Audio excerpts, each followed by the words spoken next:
Hello there, and welcome to Just About Earth, where curiosity slows its pace, questions are allowed to linger, and science is treated less like a race to the finish line and more like a long, quiet walk that eventually leads toward rest. Wherever you happen to be listening from tonight, whether the room around you is bright or dim, familiar or strange, you are very welcome here. This space was made for easing the mind, not filling it too quickly, and for letting ideas unfold gently, without urgency, without pressure, and without the expectation that everything needs to be resolved before sleep arrives. Tonight, I'd like to sit with a question that is at once unsettling and oddly calming, depending on how you look at it. It's a question that doesn't shout or demand an answer right away. Instead, it waits patiently, like an old stone half buried in the soil, something you might stumble across while walking through the long landscape of human history.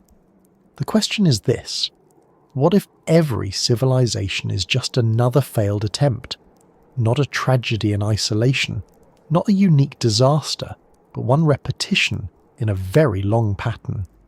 One more experiment that rose, reached, strained, and then quietly gave way to something else. That idea can sound bleak at first. Failure is not a word we usually associate with ourselves, at least not collectively. We like to imagine that we are the successful version, the one that finally figured things out, the one standing at the end of history rather than somewhere in the middle. Yet when you slow down and really look at the past, when you stop seeing it as a straight line and start seeing it as a series of waves, rises, plateaus and collapses, the story becomes less about triumph and more about repetition. Before we go any further, let me ask you something simple. Where are you listening from right now? A bedroom, a living room, a train, maybe a quiet corner of a place that feels temporary. And what time is it there? Early evening, deep night, or that soft in-between hour when the day hasn't fully let go yet? It's always interesting, isn't it, to think about how many different moments people arrive at this same idea from. Different time zones, different lives, all intersecting here for a little while.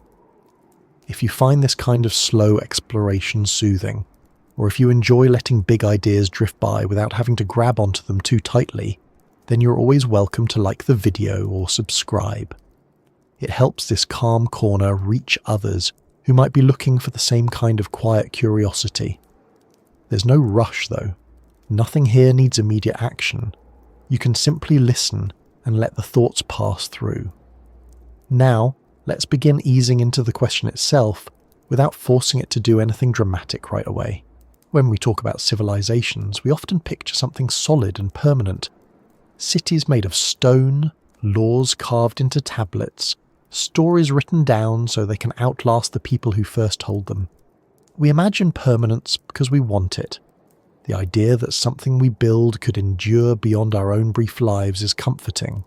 It suggests continuity, meaning, and progress. Yet history, when viewed without romantic filters, tells a different story. It tells us that permanence is rare and that endurance often has an expiration date.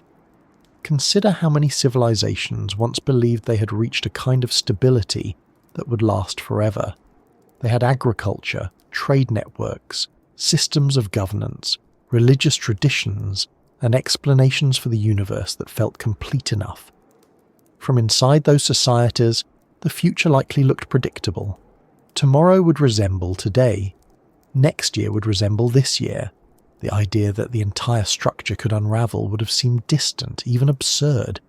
And yet, over and over again, it happened. Sometimes slowly, sometimes abruptly. Climate shifted, resources thinned, political systems grew rigid, inequality widened, external pressures mounted, internal trust eroded. No single cause, no single dramatic moment, just a gradual loss of balance. From within, it probably felt like a series of manageable problems. From a distance, it looks like collapse. What's interesting is how rarely people living through those moments thought of themselves as a failed attempt. They saw themselves as dealing with challenges, adapting, reforming, surviving. Failure if it was acknowledged at all, was always assigned to the past or projected onto outsiders. It's much easier to believe that previous civilizations failed because they were less advanced, less informed, less capable. That belief gives us comfort. It places us safely on the successful side of history. But that assumption deserves a slower look. Were they really less capable, or were they simply operating under different constraints? Many ancient societies possessed deep knowledge of astronomy, engineering, medicine, and ecology. Some managed complex irrigation systems for centuries. Others coordinated vast trade networks without modern technology. Their achievements weren't accidents. They were the result of careful observation, experimentation, and cultural learning passed down over generations. If intelligence and ingenuity alone were enough to guarantee permanence, then some of those civilizations should still be here in recognizable form. The fact that they are not suggests that collapse isn't always about ignorance. Sometimes it's about limits. Limits of environment, limits of social cohesion, limits of adaptability, and perhaps limits that are built into the very structure of large, complex societies. At this point, it's worth pausing on the word attempt. An attempt implies intention. It implies trying to do something, even if the outcome is uncertain. If every civilization is an attempt, then what exactly is being attempted? Is it survival over long time scales? Is it harmony between humans and their environment? Is it stability, prosperity, or meaning? Different cultures might answer that differently, but all of them share one thing. They try to organize large numbers of people in a way that allows life to continue, ideally with some degree of comfort and predictability. Seen that way, failure doesn't necessarily mean total annihilation. It can mean losing coherence. It can mean fragmenting into smaller units. It can mean abandoning certain ways of life because they no longer work under changing conditions. From the outside, we call that collapse. From the inside, it may feel more like transformation mixed with loss. There's also a quieter aspect to this idea that often gets overlooked. Civilizations don't usually end because everyone suddenly disappears. People remain, children are still born, daily life continues. What collapses is the larger structure that once gave shape and direction to those lives. Institutions weaken, shared narratives lose their grip. Long-term planning becomes harder, the future shrinks. If you imagine living through that kind of shift, it doesn't necessarily feel like standing at the edge of history, it feels like uncertainty, like living in a world where the rules that once made sense no longer quite do. That feeling, if we're honest, doesn't sound entirely unfamiliar. This is where the question begins to turn back toward us, gently, without accusation. If every civilization before ours believed, at least for a time, that it had found a workable balance, then what makes us different? We have more technology, certainly, faster communication, more detailed scientific models, a broader understanding of the universe. Yet complexity cuts both ways. The more interconnected a system becomes, the more efficient it can be, but also the more vulnerable it is to cascading failures. It's tempting to think of collapse as something dramatic and obvious, like a single event you could point to on a calendar. In reality, it often looks more like drift. Standards slowly change, expectations quietly lower. Systems are patched instead of redesigned. Short-term solutions crowd out long-term thinking. None of this feels like failure while it's happening. It feels like coping. This perspective can be unsettling, but it doesn't have to be despairing. There's something oddly reassuring about recognizing patterns. If civilizations rise and fall not because of moral weakness or divine punishment, but because of structural pressures and finite resources, then collapse is less of a judgment and more of a process. Processes can be studied, they can be understood. Sometimes they can even be softened. For now, though, there's no need to jump ahead. We don't need to decide whether our own civilization is succeeding or failing. That kind of conclusion tends to create tension, and tension isn't very helpful when you're trying to unwind.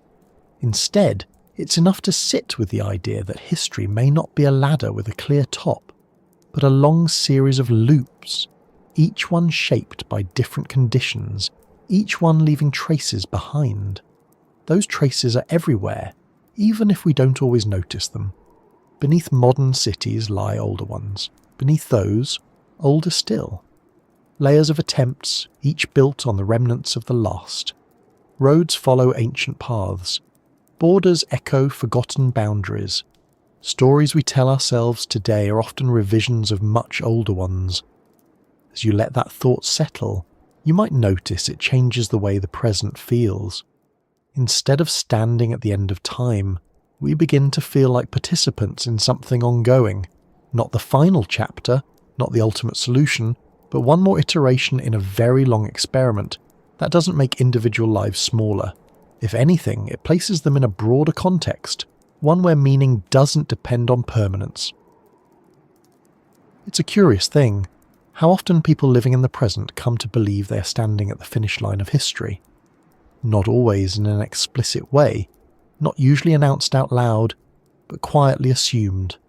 The idea settles in through everyday language, through the way progress is discussed, through the unspoken belief that whatever comes next will look more or less like now, just with slightly better tools and fewer inconveniences. This habit is so common that it rarely feels like an assumption at all. It feels like common sense. You can hear it in phrases like modern society, advanced civilization, or the end of history. Each one carries the suggestion that something fundamental has been completed, that we have arrived, that earlier societies were leading up to this moment, and that from here on change will be incremental rather than transformational. We might expect improvements, refinements, upgrades, but not a full reset. Not a return to uncertainty, not a disappearance of the structures we depend on. What's strange is that this belief has appeared again and again throughout history, often right before things began to unravel. It's almost as if reaching a certain level of complexity or confidence produces a kind of psychological blindness. When systems work well for long enough, they start to feel inevitable, natural, permanent. The effort required to maintain them fades into the background, and the possibility that they could fail begins to feel unrealistic. Ancient Romans spoke of their empire as if it were woven into the fabric of the world itself. Roads, laws, language, administration, all of it felt so robust, so widespread, that imagining a future without Rome required a kind of mental leap most people never bothered to make. The empire had survived crises before. It had adapted. It had absorbed threats. Why would this time be any different? Centuries later, similar confidence appeared in other places, under different names. Dynasties believed their rule was part of a natural order. Empires described themselves as the pinnacle of civilization. Even relatively recent societies spoke of having solved the major problems of governance, economics, or social organization. Each time, the belief wasn't that nothing bad would ever happen, but that whatever happened could be managed within the existing framework. This sense of being the final version doesn't usually come from arrogance alone. It's often rooted in exhaustion.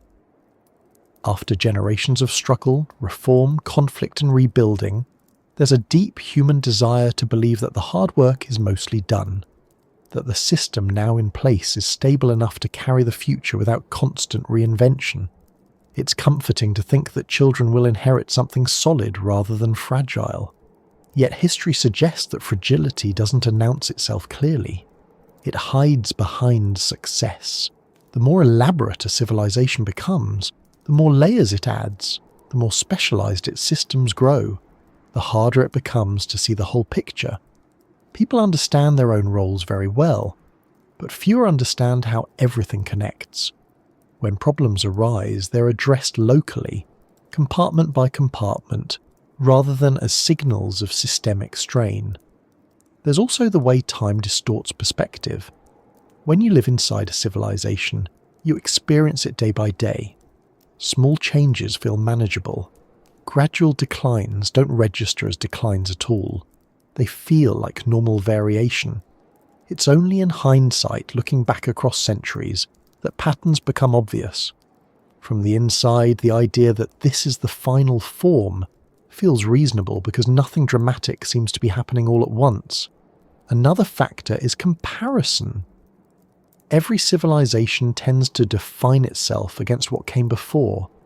We look at earlier societies and notice their limitations, their lack of technology, their reliance on beliefs we now consider outdated, their vulnerability to forces we believe we've mastered.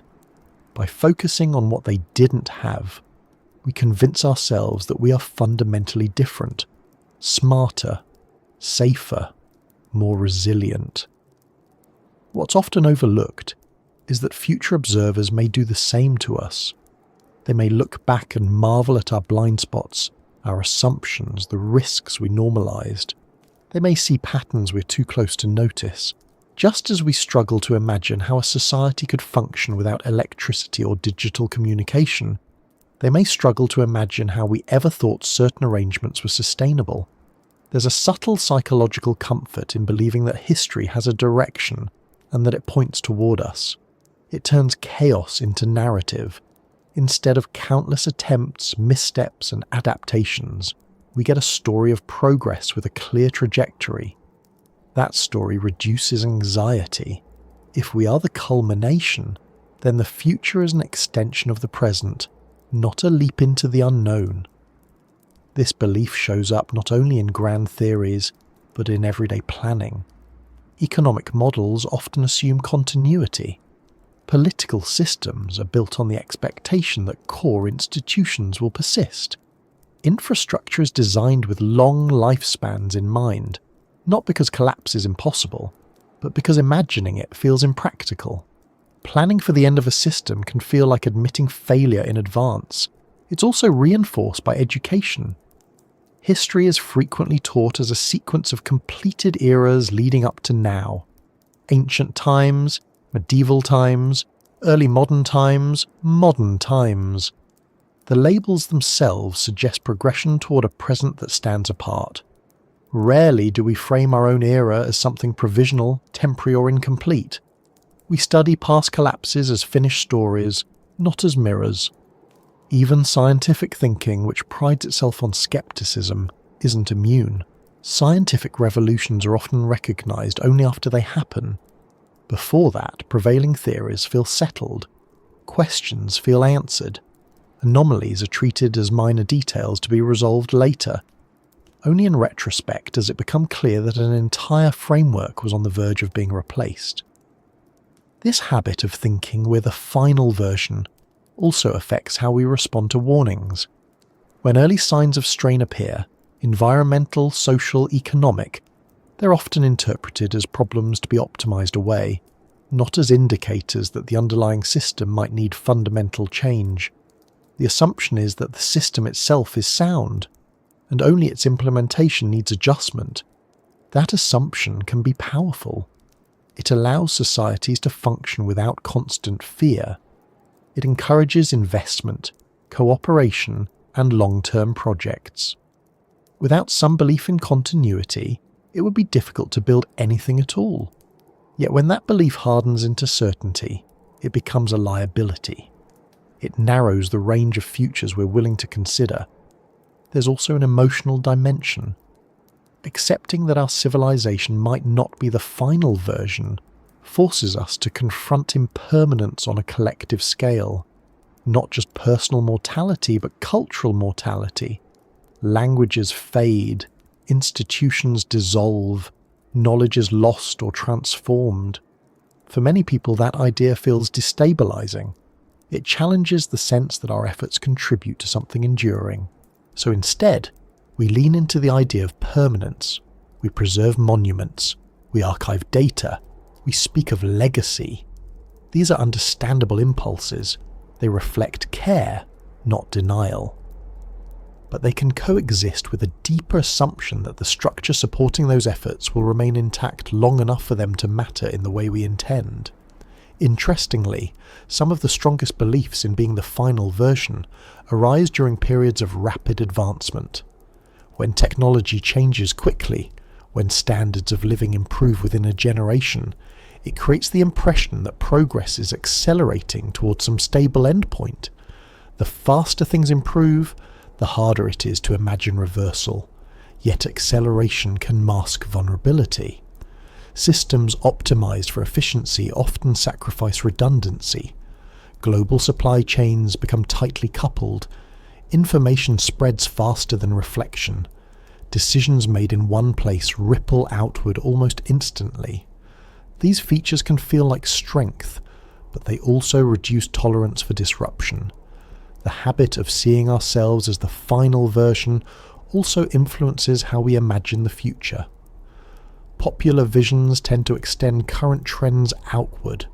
More automation, more connectivity, more data, fewer constraints. Rarely do mainstream narratives imagine a future that looks fundamentally simpler, smaller, or slower, unless framed as a catastrophe. Continuity is the default expectation. What's worth noticing is that earlier civilizations had their own versions of futurism.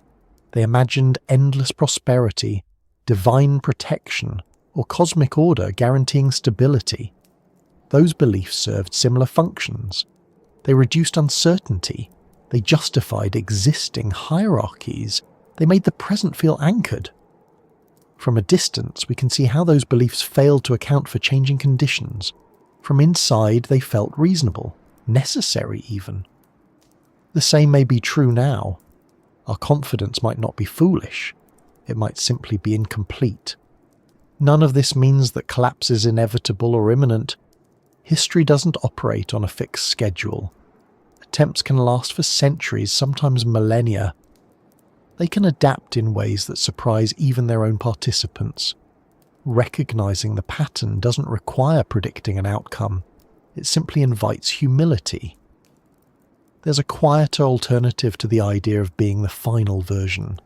Instead of seeing ourselves as the endpoint, we can see ourselves as a transition, a phase, a set of choices made under particular constraints. That perspective doesn't strip life of meaning. It shifts meaning away from permanence and toward responsibility. If this is not the final version, then what we do still matters, but not because it lasts forever. It matters because it influences what comes next. Civilizations leave behind more than ruins. They leave lessons, technologies, stories, and altered environments. Even failed attempts contribute to the conditions future attempts inherit. Thinking this way can actually be calming. It reduces the pressure to be perfect. It allows room for uncertainty. It acknowledges that complexity is hard to manage indefinitely, and that adaptation is ongoing, not something that gets checked off a list. If you stand in almost any old city long enough, there's a good chance you're not standing on the ground you think you are.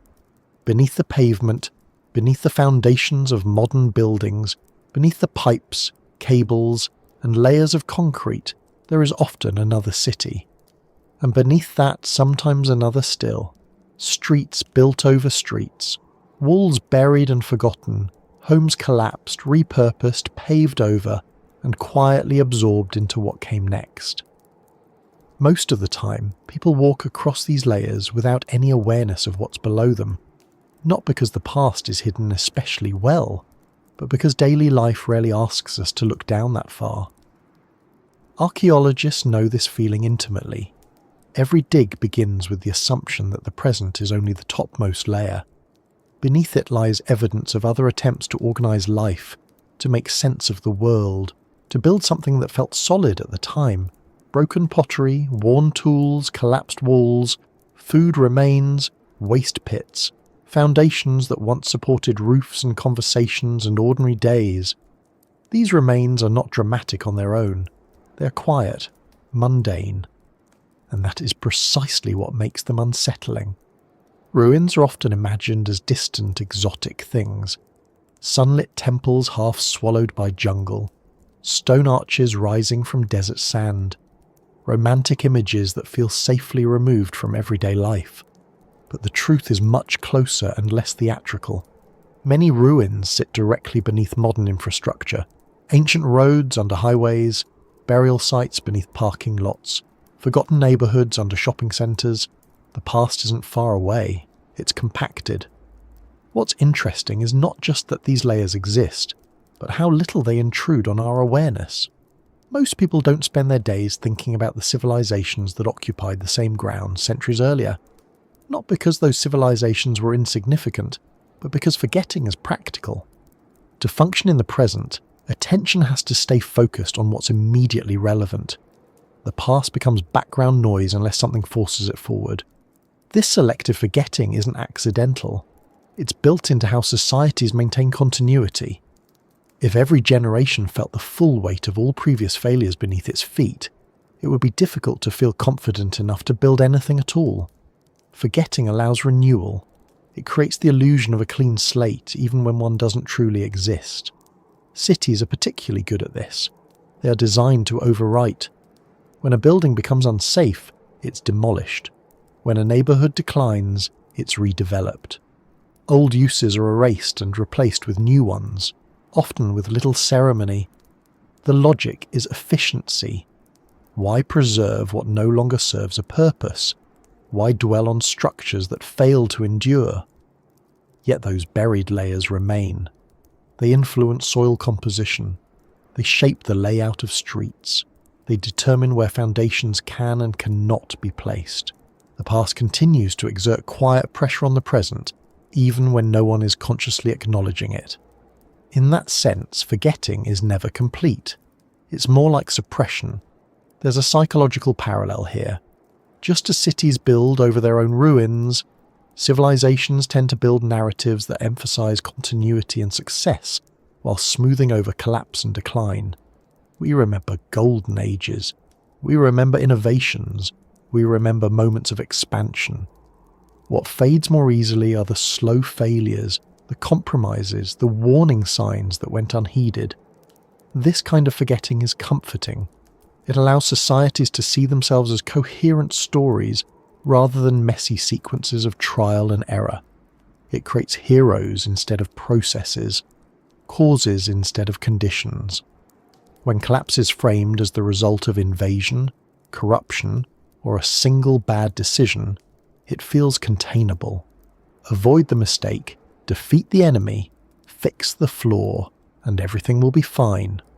What's less comforting is the idea that collapse often comes from ordinary behaviour repeated over long periods, from reasonable choices made under pressure, from systems working exactly as designed until they no longer fit the environment around them.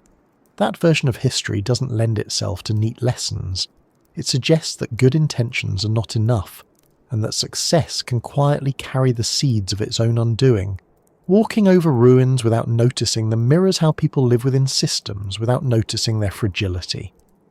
Roads feel permanent, power grids feel reliable, supply chains feel invisible, institutions feel solid. Only when something breaks do those assumptions surface, usually accompanied by surprise. How could this happen? Why wasn't it prevented? Surely someone was watching. In many past civilizations, people asked similar questions during periods of strain. Why are harvests failing? Why are goods harder to obtain? Why do laws feel less effective than they used to? From the inside, these changes didn't feel like the approach of an ending. They felt like problems to be managed, temporary disruptions, unfortunate trends that would eventually reverse. Ruins don't tell us about the moment people realized everything was over. Most of the time, there was no such moment. Life continued. People adapted as best they could. Some left. Some stayed. Some benefited from the changes. Others suffered. Collapse, in archaeological terms, often looks less like a sudden stop and more like thinning layers, less density, fewer large structures, simpler tools, reduced trade. From above, that thinning looks like decline. From below, it feels like adjustment. The comfort of forgetting comes partly from how it preserves dignity.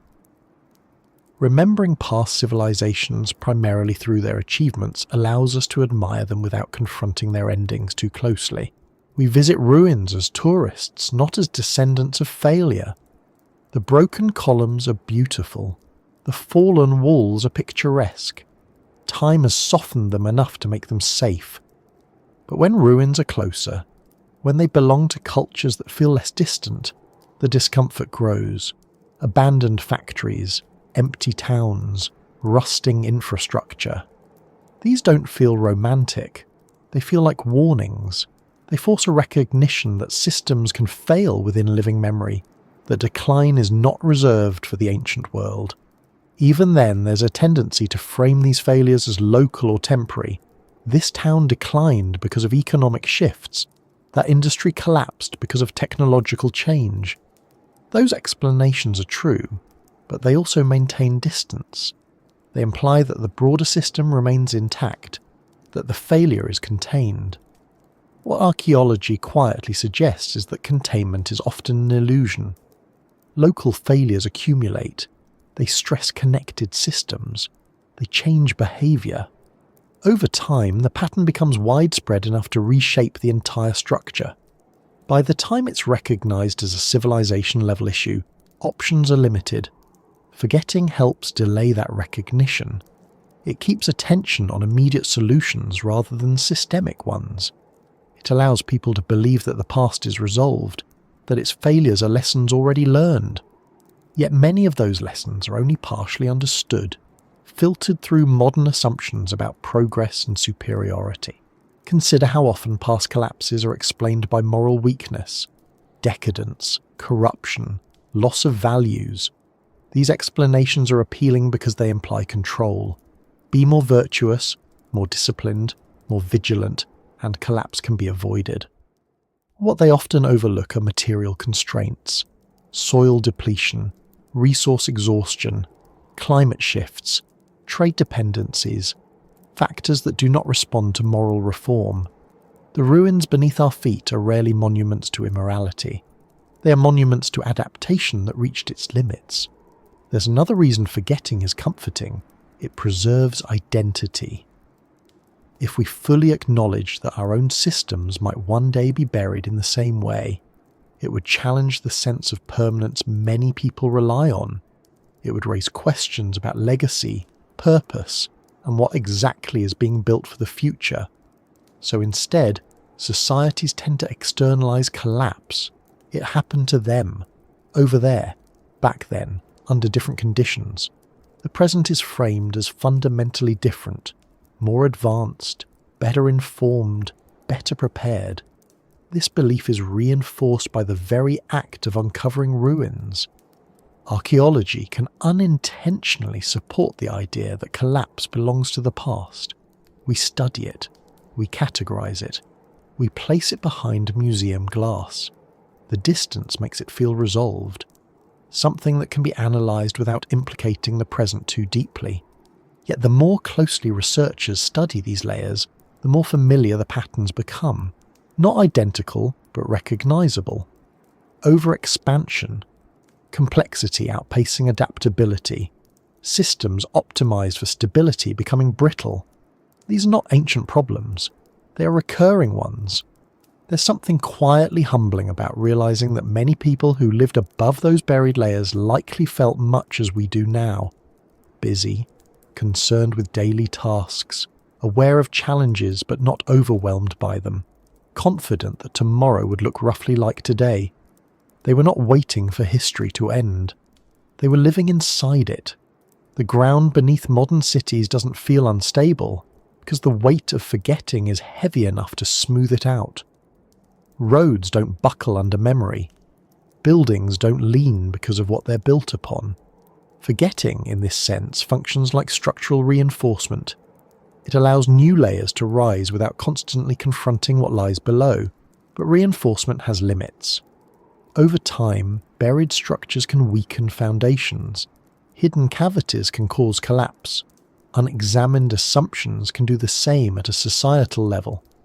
Forgetting delays reckoning, but it doesn't eliminate it. This doesn't mean constant awareness of collapse is necessary or healthy. Obsession with failure can paralyze just as much as denial. The balance lies somewhere between amnesia and fixation. Remembering enough to recognize patterns, but not so much that the present feels doomed by association. What the ruins beneath our feet offer is not a prediction, but perspective. They remind us that continuity is earned, not guaranteed. That stability requires ongoing adjustment, not just maintenance of existing forms. that systems which appear solid can become archaeological layers faster than anyone expects. As you rest with this idea, it may shift how the present feels, less like a finished structure, more like a layer in progress, something still being shaped, something that hasn't yet settled into its final form, whatever that may be. There is a particular kind of confidence that appears when a society has existed long enough to feel normal, not new, not experimental, not provisional, but settled. The systems work, the rhythms are familiar, the structures have endured long enough that people stop seeing them as choices and start seeing them as facts. At that point, the idea of permanence doesn't feel like optimism, it feels like realism. Many civilizations reach this state. They didn't necessarily say, out loud, that they would last forever, but their behaviour suggested it. They invested in monuments meant to outlive generations. They codified laws as if they would remain relevant indefinitely. They planned infrastructure with no clear endpoint. From inside those worlds, the assumption of continuity wasn't hubris, it was practical. Take ancient Egypt. For thousands of years, Egyptian civilization persisted with recognizable continuity. Dynasties rose and fell, but the core cultural framework remained stable. Religious beliefs, social structures, artistic conventions, and political authority followed patterns that felt timeless. The Nile flooded reliably. Agriculture followed predictable cycles. Life was organized around rhythms that appeared as constant as the stars. Egyptian rulers didn't just rule for the present, they ruled for eternity. Tombs were stocked with supplies for the afterlife. Names were carved in stone to ensure remembrance beyond death. Entire industries existed to support the belief that existence extended indefinitely, both for individuals and for the civilization itself. From within that worldview, Egypt wasn't just a state, it was a permanent feature of reality. And yet, Egypt changed. Gradually, unevenly, often invisibly at first.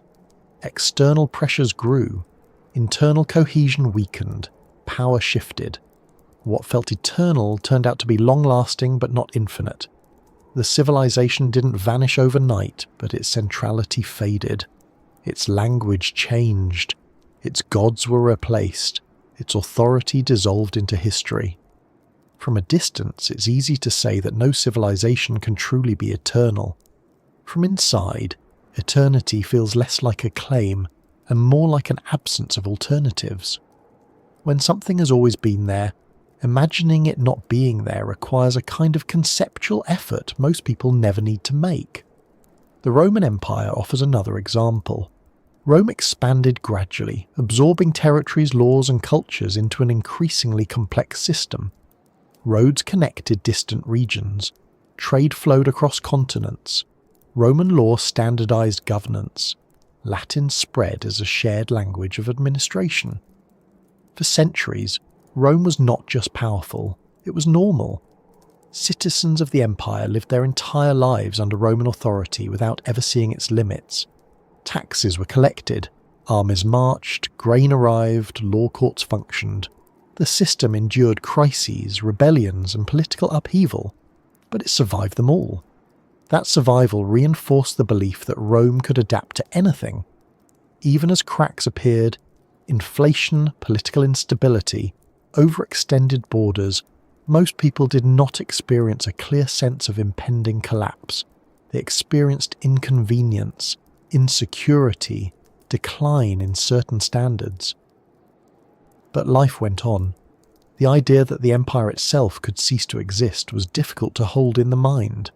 Rome wasn't just a government, it was the framework through which the world made sense. When the Western Roman Empire eventually fragmented, it didn't feel like a single moment. There was no universal announcement. Administration weakened. Local power replaced centralized authority. Trade networks shrank. Literacy declined in some regions. From the perspective of someone living through it, Rome didn't end. It thinned. What's striking is how similar this pattern appears across cultures that never interacted with one another. In China, dynasties often viewed themselves as the rightful and enduring order, sanctioned by heaven. The concept of the mandate of heaven explained change, but it also reinforced the idea that a stable, legitimate civilization was the natural state of things. Chaos was an interruption. Order would return. This belief supported long-term planning, bureaucracy, and continuity. It also made decline difficult to recognize while it was happening. When famine struck or corruption spread, these were interpreted as signs that the mandate was weakening, not that the civilization itself was approaching an endpoint. The system assumed renewal, not replacement. In Mesoamerica, civilizations like the Maya developed complex calendars, astronomy, architecture, and writing systems. Their understanding of time was cyclical, layered, and vast. They tracked centuries and millennia with precision. This temporal depth created a sense that their civilization was embedded in cosmic order. Yet many Maya city-states were abandoned over time. Causes likely included environmental stress, warfare, and social disruption. The knowledge didn't disappear instantly, but the urban centres emptied. From the outside, it looks like collapse. From the inside, it likely felt like migration, adaptation, and survival under changing conditions. What unites these examples is not arrogance, but context. Each civilization existed in an environment where its structures made sense. They were well adapted until they weren't. The belief in endurance wasn't a mistake in reasoning. It was a reflection of lived experience. Civilizations that think of themselves as eternal tend to do so because they have outlasted memory. When no one alive remembers a fundamentally different system, the current one feels like the default. It becomes difficult to imagine alternatives, not because imagination has failed, but because experience hasn't required it. This sense of eternity also becomes embedded in culture. Stories emphasize origins and destinies. Institutions frame themselves as guardians of timeless values. Education teaches continuity. Even language reflects it. Words like tradition, legacy, and heritage carry the assumption of persistence. There is also a strategic advantage to believing in permanence. It encourages investment. People build homes, plant orchards, raise families, and commit to collective projects because they expect the future to resemble the present closely enough for those efforts to matter. A civilization that openly doubted its own longevity would struggle to function. The problem arises when belief hardens into certainty, when warning signs are dismissed because they don't fit the narrative of endurance, when adaptability is sacrificed for stability, when systems designed to preserve order resist the very changes needed to sustain it.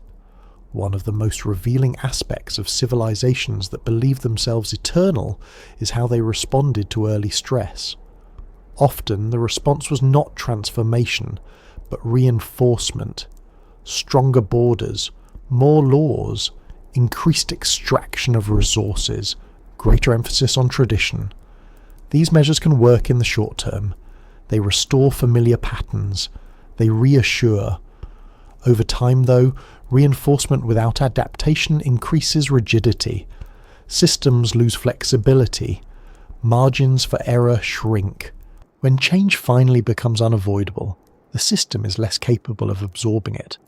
This dynamic doesn't require incompetence or ignorance. It can emerge precisely because a civilization is effective. Success breeds complexity. Complexity requires coordination. Coordination depends on stable rules. Stable rules resist disruption. Eventually, the environment changes faster than the rules can adjust. From inside such a civilization, the belief in eternity feels earned. Look at how long we've lasted. Look at what we've built. Look at how many challenges we've overcome. Each past survival becomes evidence for future survival, even when conditions differ. What's rarely acknowledged is that previous civilizations thought the same. Their confidence was not weaker or less justified than ours. It was grounded in centuries of lived reality. The fact that they eventually changed or dissolved doesn't mean their belief was foolish. It means that no system exists outside of time. This recognition can feel unsettling because it removes a sense of finality. If no civilization is eternal, then neither is ours. That doesn't imply collapse tomorrow or even soon. It simply reframes the present as one phase among many, not the culmination. There is a quiet humility in this perspective. It shifts attention away from defending permanence and toward managing transition. It encourages questions like what conditions allow a civilization to adapt rather than ossify. How much complexity is sustainable? Where flexibility matters more than efficiency. It also changes how we interpret the past. Instead of seeing ancient civilizations as failures that fell short of modern standards, we can see them as complete attempts that ran their course. They solved certain problems extremely well. They struggled with others. Their endings were not moral verdicts, but outcomes shaped by constraints. Importantly, civilizations that thought they were eternal often invested heavily in memory. Archives, monuments, inscriptions, rituals. These were ways of projecting themselves forward in time. Ironically, what survives most clearly are not the intentions behind those efforts, but their remnants. The fact that we can study these civilizations at all is because they left traces. Their belief in continuity produced records that outlived them. In that sense, even civilizations that were not eternal still extended their influence far beyond their lifespan. This brings the idea back toward the present in a gentle way. If believing in eternity has been a recurring feature of complex societies, then our own confidence fits the pattern. It doesn't single us out as uniquely blind or uniquely arrogant. It places us squarely within a long tradition of humans trying to make sense of time while living inside it. The question then becomes less about whether our civilization is eternal, and more about how it handles the possibility that it isn't. Whether it can recognize limits without panic, whether it can adapt without losing coherence, whether it can learn from buried layers without being paralyzed by them. If civilizations rise, stabilize, and decline, what does it mean to say that history moves forward? Is progress a straight path or something more uneven? The word progress carries a sense of movement built into it. It suggests direction, momentum, and improvement over time. When people talk about progress, they rarely mean change in any random sense. They mean forward change, better tools, better systems, better lives. The assumption is that history moves like an arrow, pointing away from the past and towards something more refined, more efficient, more enlightened. This idea is so deeply embedded in modern thinking that it often goes unquestioned. Progress feels obvious.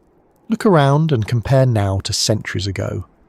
Longer life expectancy, more knowledge, faster communication, greater control over the environment. The evidence seems overwhelming. From this perspective, history appears to be a steady climb, occasionally interrupted by setbacks, but always resuming its upward trajectory. Yet when you slow down and examine history without compressing it into a single sweeping narrative, the motion becomes less straightforward. Progress, rather than being continuous, appears in bursts. Advances cluster in certain periods, followed by long stretches where things stabilize, stagnate, or even regress. The forward motion is real, but it is uneven, fragile, and often accompanied by losses that are easy to overlook. Many civilizations experienced moments of remarkable advancement, new technologies, new forms of organization, new ways of understanding the world. These moments often feel transformative to those living through them. The future opens up, possibilities expand, confidence grows. It becomes tempting to believe that this forward motion will simply continue, carrying everything with it. What's less visible is how often progress pauses. Sometimes those pauses are subtle. Innovation slows, maintenance replaces expansion, systems shift from growth to preservation. The emphasis moves from creating new structures to sustaining existing ones. From the inside, this doesn't feel like stagnation. It feels like maturity. Other pauses are more obvious. trade routes collapse, knowledge becomes localized, infrastructure decays faster than it can be repaired, skills are lost because they are no longer needed or supported. These moments challenge the idea that progress is cumulative and irreversible. A common way of preserving the illusion of forward motion is to treat pauses as anomalies, dark ages, lost centuries, temporary disruptions caused by external shocks. Framing them this way allows the larger story of progress to remain intact. History becomes a line with a few dips rather than a landscape with peaks, plateaus and valleys. But from the perspective of people living through those dips, the experience is not one of temporary interruption. It is simply life. Children grow up knowing only the conditions they inherit. They don't experience themselves as living in a pause, they experience themselves as living in the present. The illusion of constant forward motion depends heavily on hindsight. When we look back, we connect advances across centuries and compress them into a single narrative. We forget how long certain technologies took to develop, how often they were abandoned, rediscovered or forgotten. We forget how much knowledge was lost between periods of stability. For example, ancient engineering achievements often rivaled or exceeded those of much later societies. Yet the techniques behind them were sometimes lost for generations. Roman concrete, Greek fire, certain metallurgical processes. These were not stepping stones in a smooth progression. They were isolated peaks, followed by declines in capacity to reproduce them. This challenges the comforting idea that once something is known, it is known forever. Knowledge requires institutions, training, resources, and social stability to persist. When those supports weaken, knowledge can disappear, even if it was once widespread. Progress also has a tendency to be selective. Advancements in one area often coincide with deterioration in another. A civilization may develop sophisticated administrative systems while exhausting its environment. It may achieve military efficiency while eroding social trust. From the inside, these trade-offs are rarely framed as losses. They're framed as necessary costs. The language of progress tends to focus on what is gained, not what is sacrificed. Increased production, expanded influence, accelerated communication. Less attention is paid to what becomes more fragile as a result. Redundancy is removed. Local resilience is replaced by centralized efficiency. Diversity gives way to standardization. These changes can produce impressive short-term results. They can also reduce a system's ability to cope with disruption. When everything is optimized for speed and scale, even small disturbances can have wide-reaching effects. Progress in this sense can narrow the range of futures rather than expand it.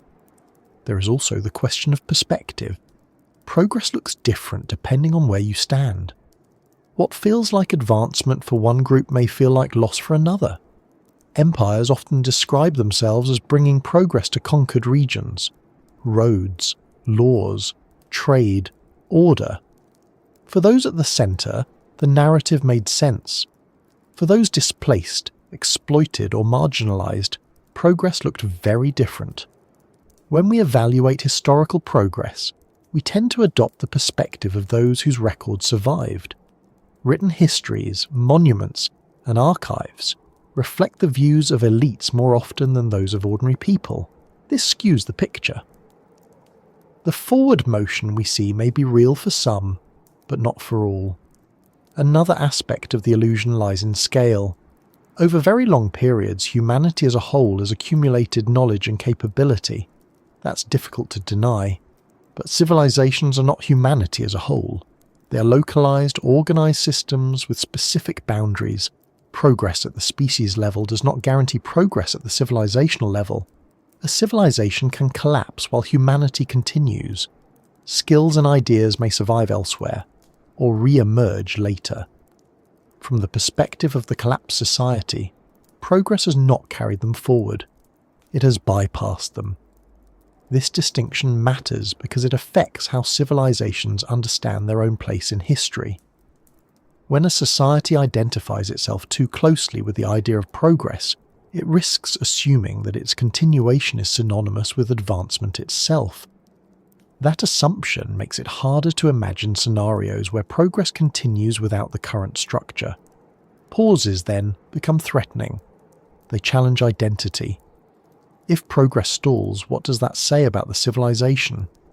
Rather than acknowledging the pause, societies often push harder. More extraction, more control, more emphasis on growth. The goal becomes restoring momentum, not re-evaluating direction. There's also a temporal bias at work. Progress is easier to see over long spans, but decisions are made in the short term. Leaders respond to immediate pressures. Populations adapt to near-term conditions. Long-term consequences fade into abstraction. The illusion of forward motion is reinforced because each generation experiences only a slice of the process. Within that slice, improvements may be real and meaningful. Lives get easier, technologies solve problems, standards rise. These experiences are not illusions, they're genuine. The illusion lies in assuming that such trends are permanent and self-sustaining. History suggests that progress often creates new dependencies. Tools require energy. Systems require coordination. Comfort requires resources. The more progress reshapes daily life, the harder it becomes to step back from it. When disruptions occur, the impact is felt more sharply. Pauses expose these dependencies. When growth slows, maintenance becomes harder. When expansion stops, systems built on expansion struggle to adapt. The expectation of forward motion becomes a source of stress rather than reassurance. Interestingly, many civilizations interpreted pauses as moral failures rather than structural ones.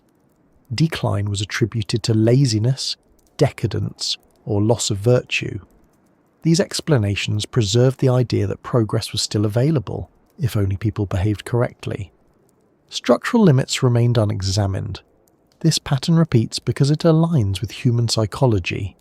It's easier to believe that effort can restore progress than to accept that conditions have changed in ways that require transformation. Effort implies control. Limits imply uncertainty. The illusion of forward motion also shapes how societies imagine the future. Futures are often pictured as extensions of present trends. More of the same, just refined. Rarely are futures imagined where certain complexities are intentionally reduced or abandoned. Simplification is associated with loss, not strategy. Yet in many historical cases, survival required simplification. Smaller political units, reduced trade networks, local production. These changes were not signs of ignorance. They were adaptations to new constraints. From within a progress narrative, however, they look like failure. The danger of the illusion is not that progress is unreal, but that it becomes unquestionable. When forward motion is assumed, warning signs are reframed as temporary setbacks. When progress pauses, the response is acceleration rather than reflection. This doesn't mean that civilization should abandon the idea of progress. Without it, stagnation would feel acceptable. Innovation would lose its motivation.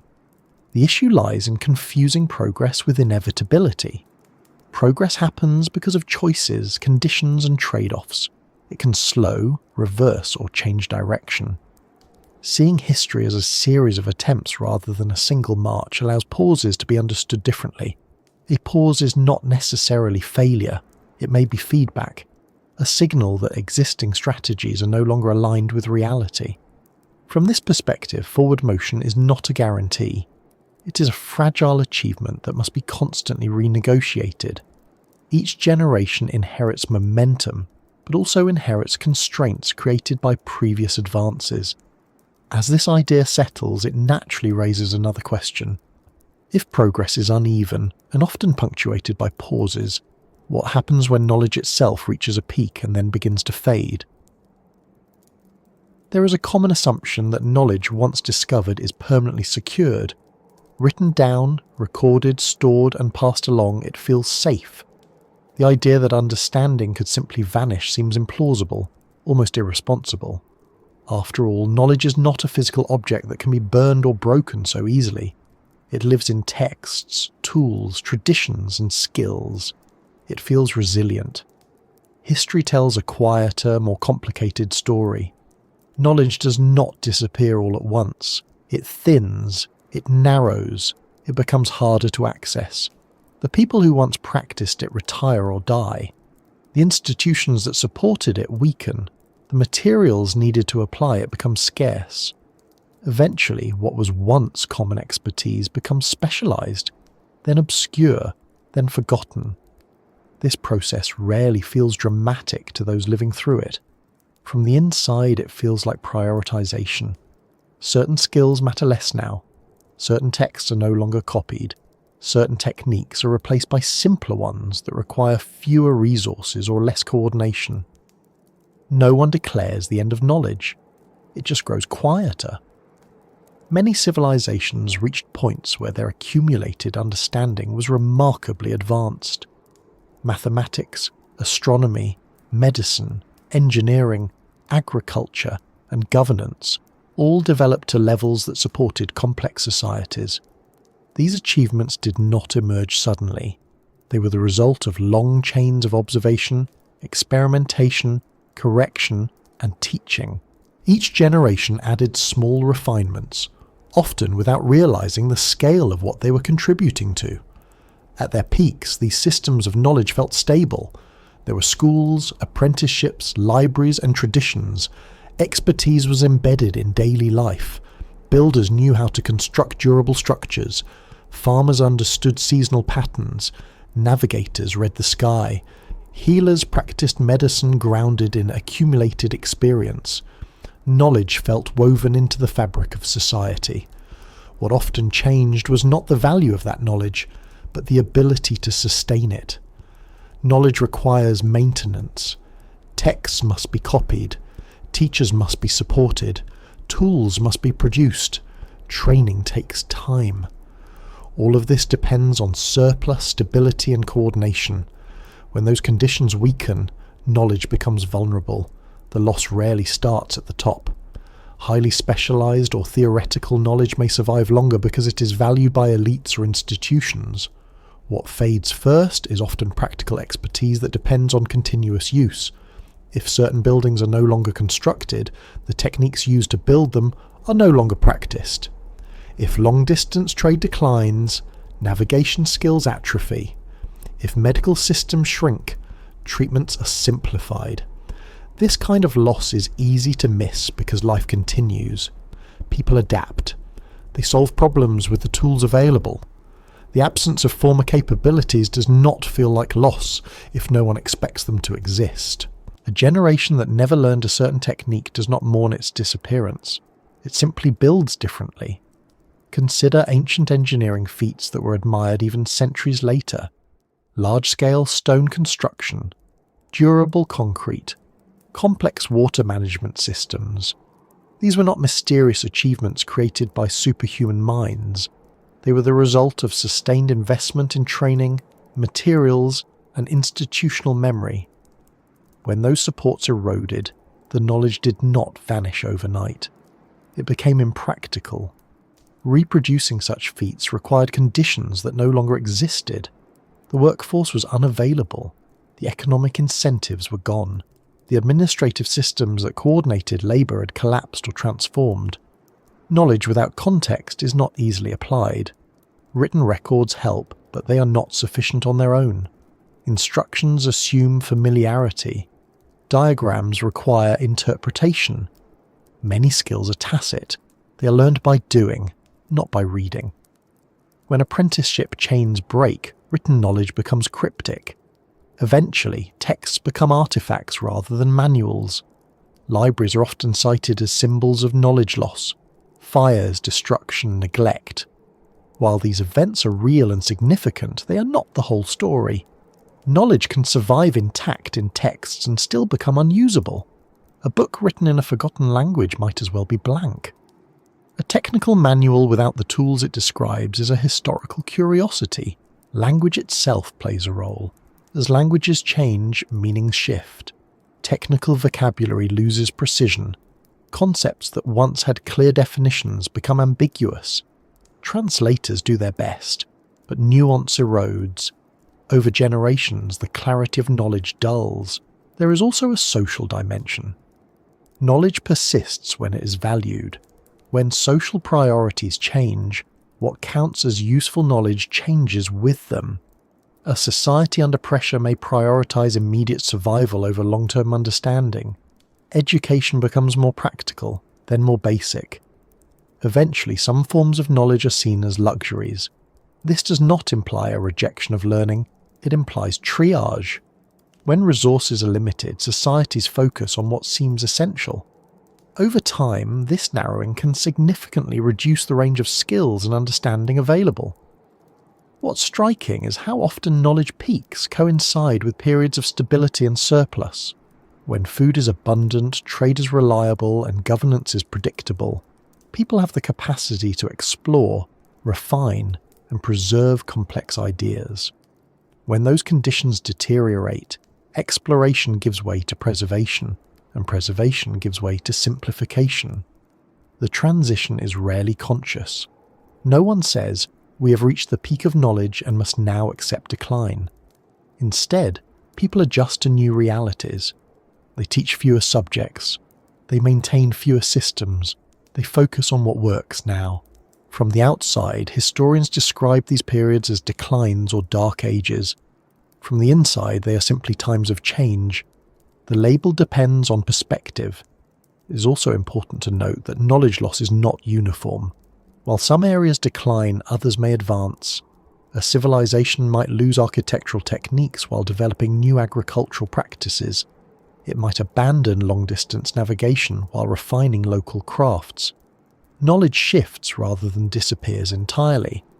However, the cumulative effect can be a reduction in overall complexity. Fewer interconnected systems, less specialization, more reliance on local solutions. This can increase resilience in some ways, but it also limits the range of what a society can achieve. There is a temptation to assume that modern systems are immune to this pattern. Digital storage, global communication, massive archives. Knowledge has never been more widely recorded or accessible, yet accessibility depends on infrastructure, electricity, hardware, software, maintenance, expertise. Remove enough layers and access disappears. Digital knowledge in particular is paradoxical. It feels permanent, yet it is fragile. Formats change, platforms become obsolete, data degrades. Without active preservation, information becomes unreadable. Future access depends on continuous effort. Even now, there are digital records created only decades ago that are difficult to retrieve. Files stored on outdated media, software no longer supported. Knowledge exists, but the ability to use it has diminished. Beyond storage, there is the question of understanding. Having information available does not guarantee comprehension. Complex systems require training to interpret. As specialization increases, fewer people understand how systems work as a whole. Knowledge becomes distributed across experts who depend on each other. This interdependence can be efficient, but it also introduces vulnerability. If certain roles disappear, entire systems can fail. Knowledge that once existed collectively becomes siloed. When silos break, the knowledge inside them may not transfer. There is also the issue of relevance. Knowledge that is not actively used tends to fade from memory. Even if it remains recorded, it loses prominence. New generations focus on different problems. Old solutions feel outdated. Over time, the context that made certain knowledge meaningful disappears. This does not mean that knowledge loss is always negative. Some forms of knowledge deserve to be abandoned. Harmful practices, ineffective theories, outdated assumptions. Progress involves forgetting as well as remembering. The challenge lies in distinguishing between necessary forgetting and accidental loss. Civilizations that experienced knowledge decline often did not see themselves as losing something essential. They adapted to new realities with the tools they had. From their perspective, they were making rational choices. What we perceive as loss is shaped by our own values. We admire certain achievements and regret their disappearance. People at the time may have valued different things. Their priorities were shaped by immediate conditions, not by future judgment. This perspective complicates the idea of failure. If knowledge peaks and then goes quiet, is that failure, or is it adaptation? The answer depends on what one expects from a civilization. If the goal is indefinite accumulation, then any loss is failure. If the goal is survival and continuity under changing conditions, then simplification can be success. What remains consistent across cases is that knowledge does not exist independently of the systems that support it. Schools, trades, rituals, economies, and governance all play roles. When those systems change, knowledge changes with them. Recognizing this challenges the assumption that we can simply archive our way to permanence. Preservation requires active participation, teaching, practice, renewal. Without those, even the most carefully recorded knowledge becomes inert. As this realization settles, it reframes how we think about our own moment. We often speak as if knowledge is accelerating endlessly. More data, more research, more information. Yet acceleration can mask fragility. The more complex knowledge becomes, the more it depends on stable support structures. If those structures strain, knowledge may not vanish dramatically. It may simply grow quieter, less accessible, less widely understood, concentrated in fewer places, until one day it feels distant, even though it was once central. This thought does not demand pessimism. It invites attention. Attention to how knowledge is maintained, who has access, what skills are being practiced, what assumptions are being made about continuity. From here, the pattern becomes clearer. Knowledge peaks are often followed not by immediate collapse, but by periods of adjustment where societies struggle to balance complexity with sustainability. Growth is usually treated as a sign of health. When something grows, it is assumed to be thriving. Economies grow, populations grow, cities grow, technologies expand, influence spreads. In everyday language, growth is almost always framed as positive, something to be encouraged, protected, and sustained. Decline, by contrast, carries a sense of failure, weakness, or mismanagement. This framing feels intuitive, but history suggests that growth is not simply a reward for doing things right. It is also a pressure that reshapes systems in ways that can quietly undermine their stability. Every civilization that reached a significant level of complexity faced this tension. Growth brings opportunity, but it also introduces strain. As populations increase, demands rise. More food is needed, more energy is required, more coordination becomes necessary. What once worked smoothly at a smaller scale begins to require additional layers of organization. Administration expands, rules multiply, systems that were once flexible become formalized. At first, this feels like success. Problems are solved through innovation. New techniques increase productivity. Trade networks extend reach. Surpluses grow. These changes reinforce the idea that growth can continue indefinitely, as long as ingenuity keeps pace. Yet each solution adds complexity, and complexity is not free. It must be maintained. Maintenance is rarely as visible or celebrated as expansion. Building something new captures attention. Keeping something running quietly in the background does not. Roads need repair. Irrigation systems need clearing. Administrative records need updating. Knowledge must be taught repeatedly. As growth accelerates, maintenance demands rise faster than most people realize. This is where balance becomes fragile. When resources are abundant, maintenance is manageable. When conditions shift, even slightly, maintenance begins to compete with expansion. Choices have to be made. Should resources be invested in growth or in preservation? In many cases, growth wins because its benefits are immediate and visible. As systems expand, they often become more efficient. Specialization increases, tasks are divided, outputs rise.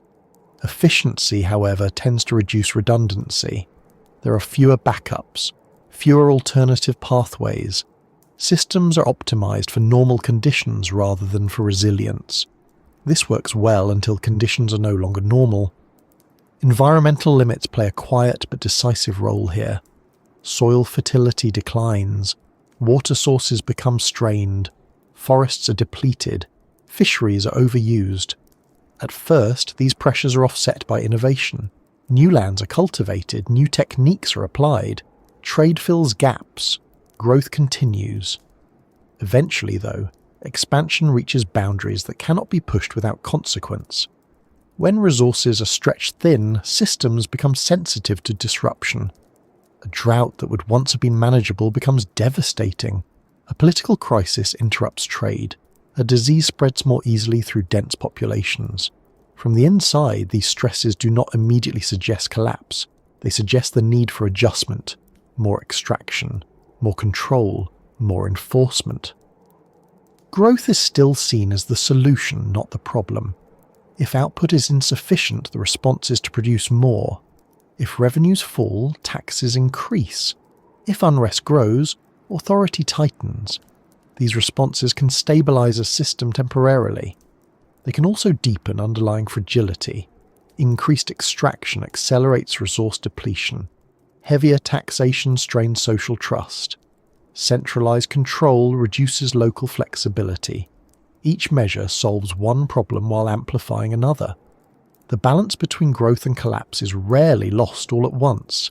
It erodes gradually. Small inefficiencies accumulate, margins shrink. Systems that once absorbed shocks begin to transmit them. A failure in one area cascades into others. One of the challenges in recognizing this process is that growth often continues, even as resilience declines. A civilization may appear prosperous on the surface while becoming increasingly brittle underneath. Monuments are built, trade volumes increase, military power expands. At the same time, inequality widens, local systems weaken, environmental buffers disappear. This creates a misleading picture. Observers focus on visible indicators of success and assume stability. Warning signs are dismissed because they do not align with the narrative of growth. When problems are acknowledged, they are treated as isolated issues rather than symptoms of systemic imbalance. Growth also changes expectations. When people grow accustomed to rising standards of living, stagnation feels like decline. Even maintaining existing conditions can feel like failure. This creates pressure to keep expanding, even when expansion becomes risky. In many historical cases, growth was driven by competition. Civilizations expanded to avoid falling behind rivals. Territories were conquered to secure resources. Trade routes were controlled to maintain advantage. Growth was not optional. It was framed as necessary for survival. This competitive dynamic intensifies fragility.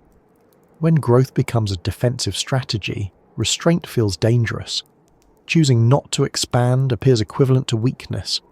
Civilizations push beyond sustainable limits because stopping feels riskier than continuing. Internal dynamics also matter. Growth often benefits certain groups more than others.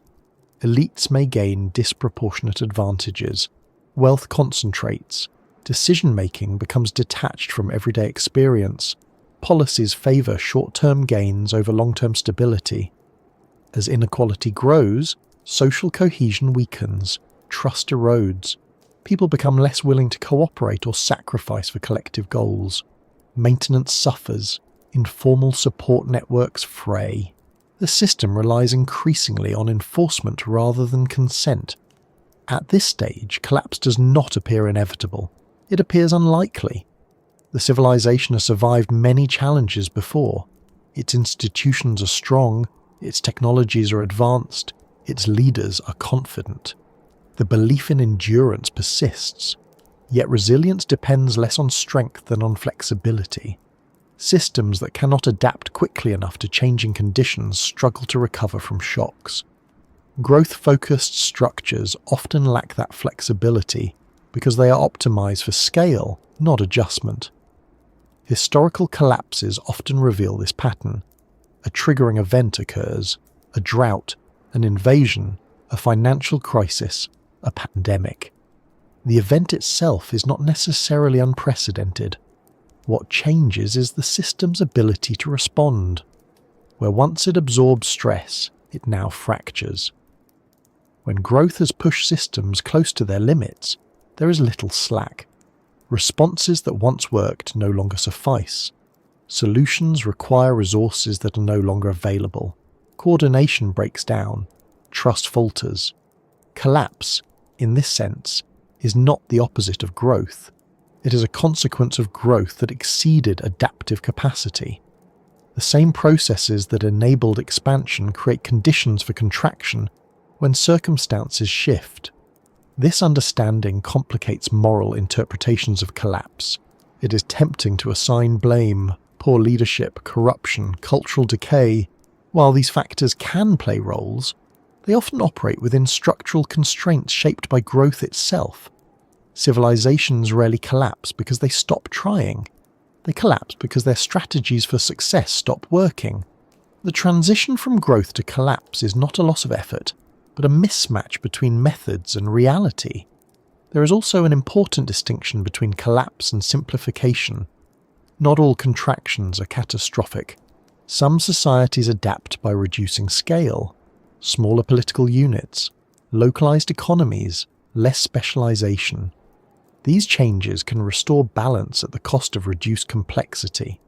From the perspective of those who valued growth, this looks like failure. From the perspective of survival, it may be success. The system changes shape to fit new conditions. The difficulty lies in timing. Early adaptation requires acknowledging limits before they are forced. That acknowledgement is politically and culturally difficult. It challenges identities built around expansion. It disrupts power structures that benefit from growth. As a result, adaptation is often delayed until collapse narrows the range of options. Choices that were once voluntary become compulsory. Flexibility is lost. This pattern repeats because growth is rewarding in the short term. It produces visible benefits. It validates existing systems. It reinforces narratives of progress. The costs are deferred and distributed, making them harder to attribute to growth itself. Modern societies are not exempt from this tension. Technological advancement has increased capacity, but it has also increased interdependence. Systems operate at scales that require constant coordination. Disruptions propagate quickly. The margin for error can be thin. The belief that technology can always solve problems reinforces growth-oriented thinking.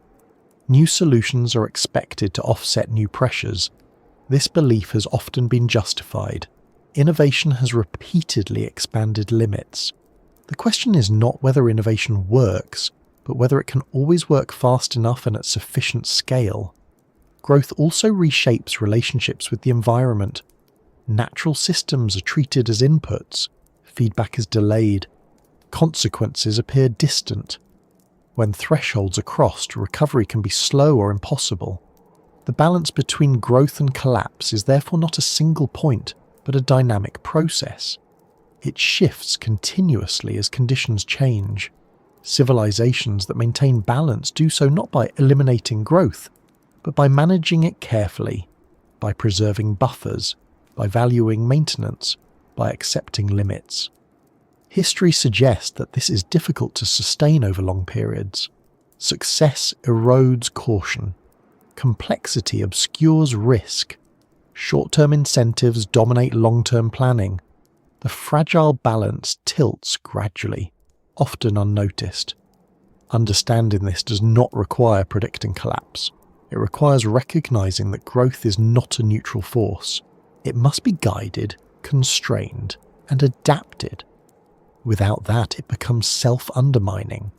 This perspective reframes collapse not as an abrupt ending, but as a delayed consequence of choices made during periods of expansion. The seeds are planted long before outcomes are visible. It leads naturally toward another question. If growth and collapse are linked through long chains of cause and effect, How do civilizations leave warnings for those who come after? What traces remain when balance is lost? Civilizations rarely leave behind explicit warnings that say, "This is where things went wrong." There are no plaques carved into stone announcing that growth outpaced limits, or that adaptation arrived too late. What remains instead are quieter signals, patterns, absences, layers of material evidence that only begin to speak when viewed slowly and without the expectation of drama. The warnings are there, but they are not written in sentences. They are written in what was built, what was abandoned, what stopped being maintained, and what was never replaced.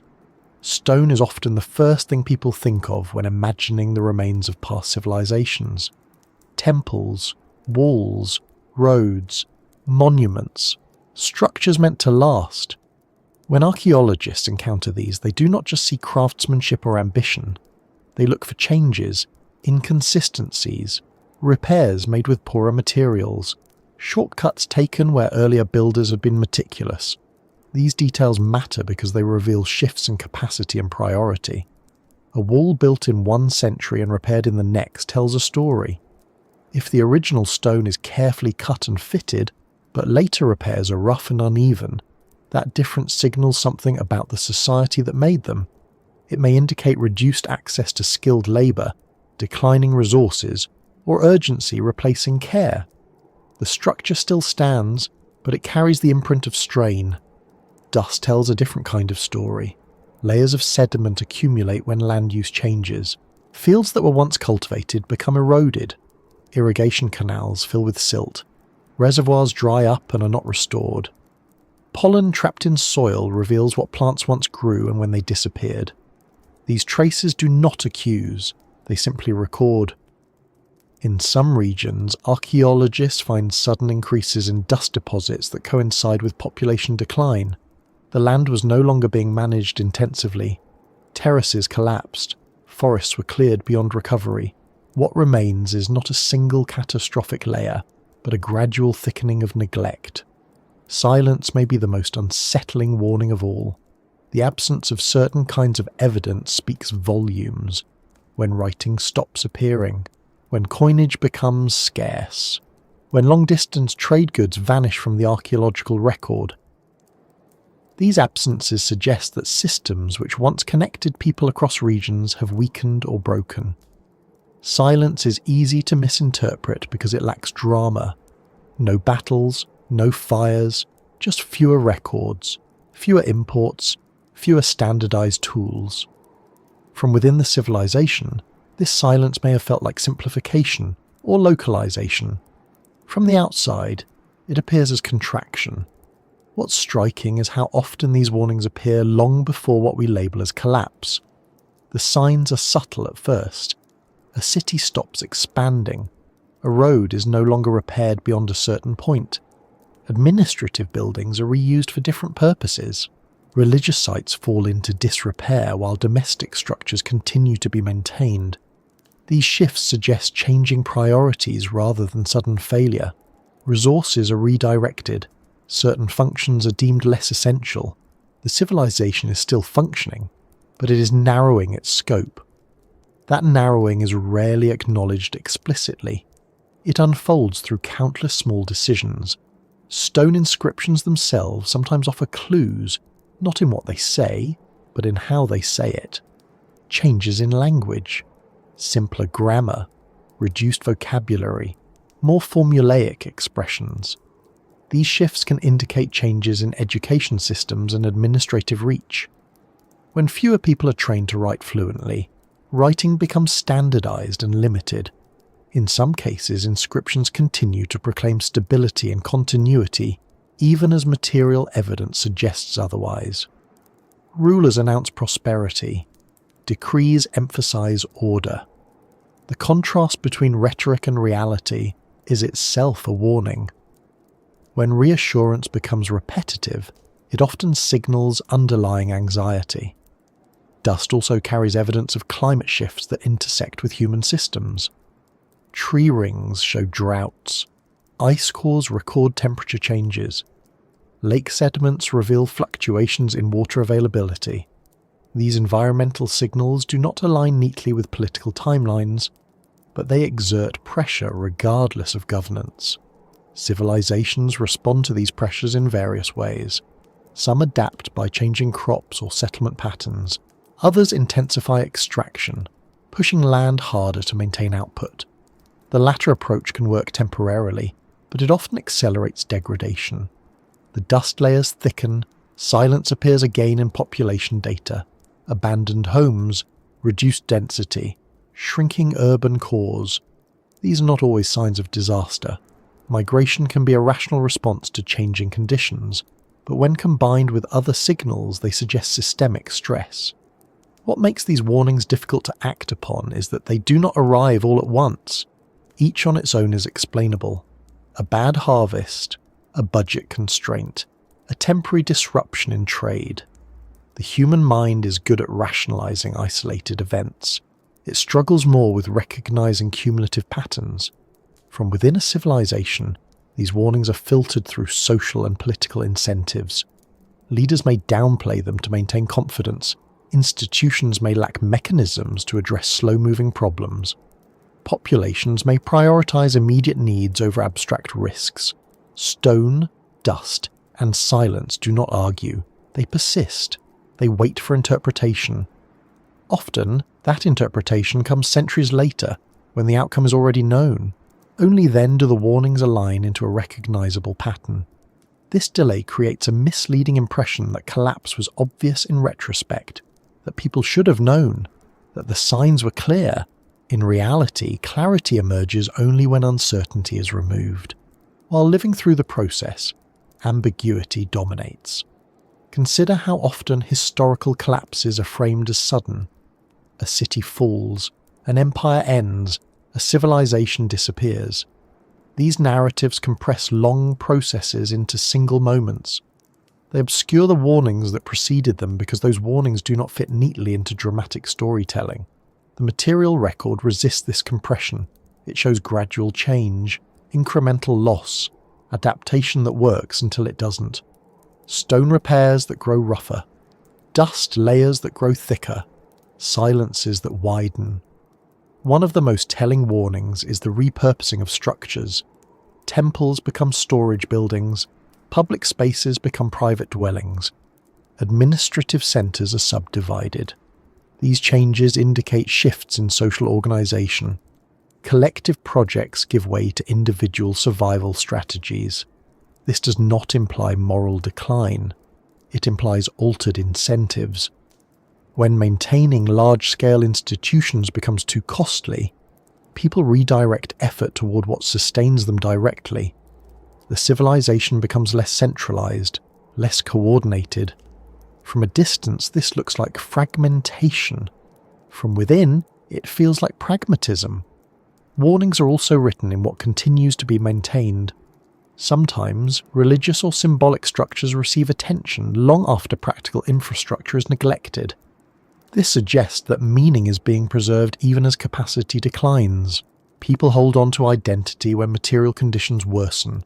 In other cases, the opposite occurs.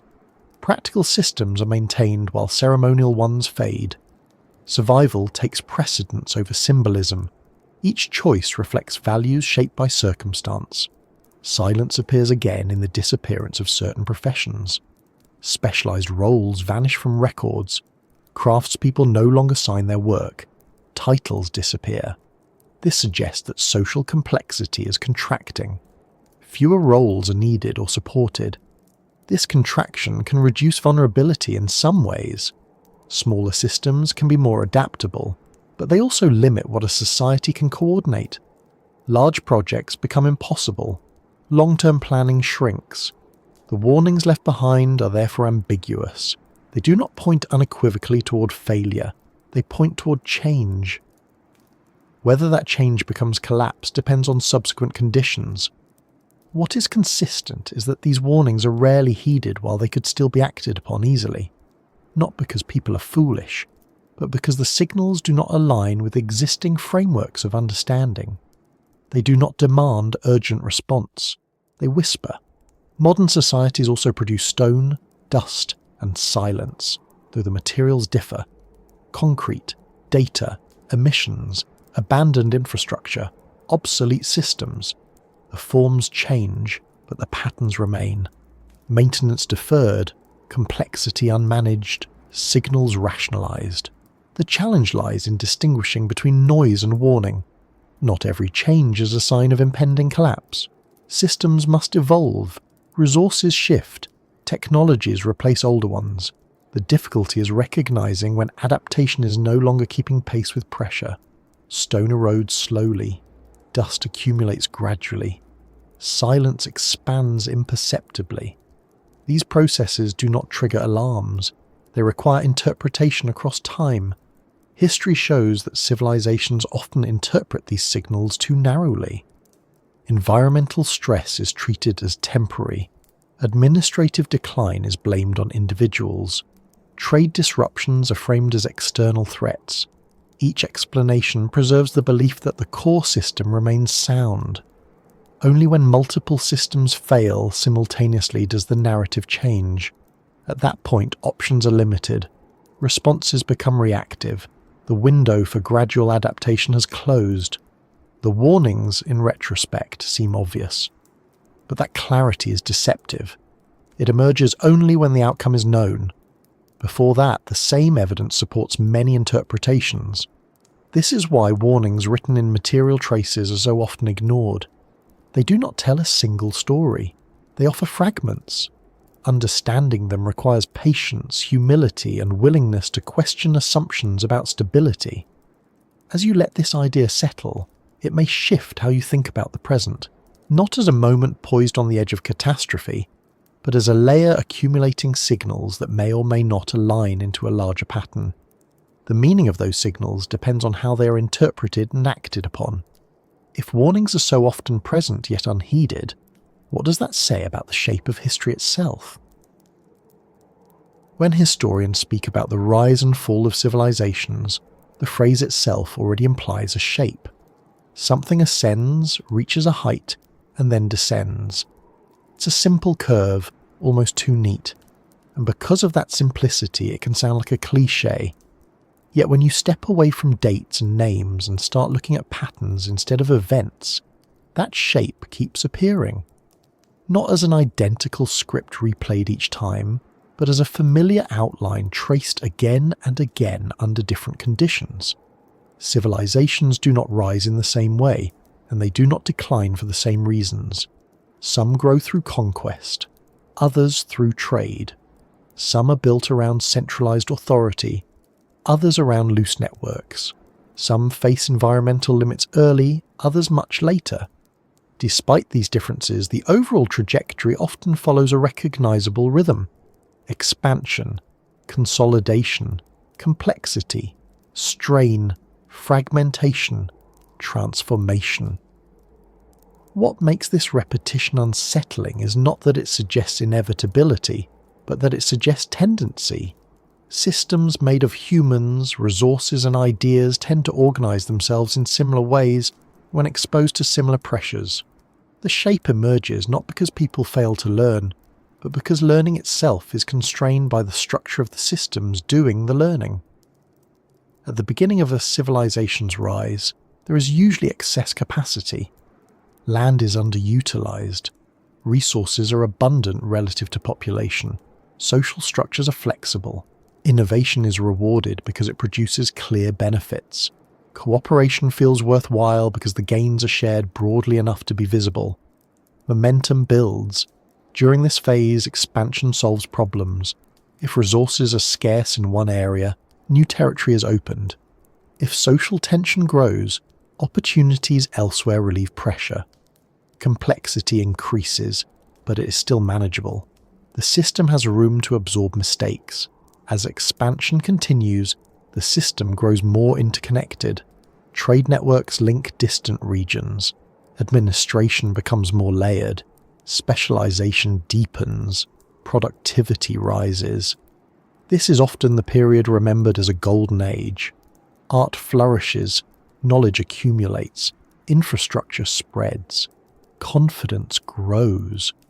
What's easy to miss is that the very successes of this phase begin to change the system's character.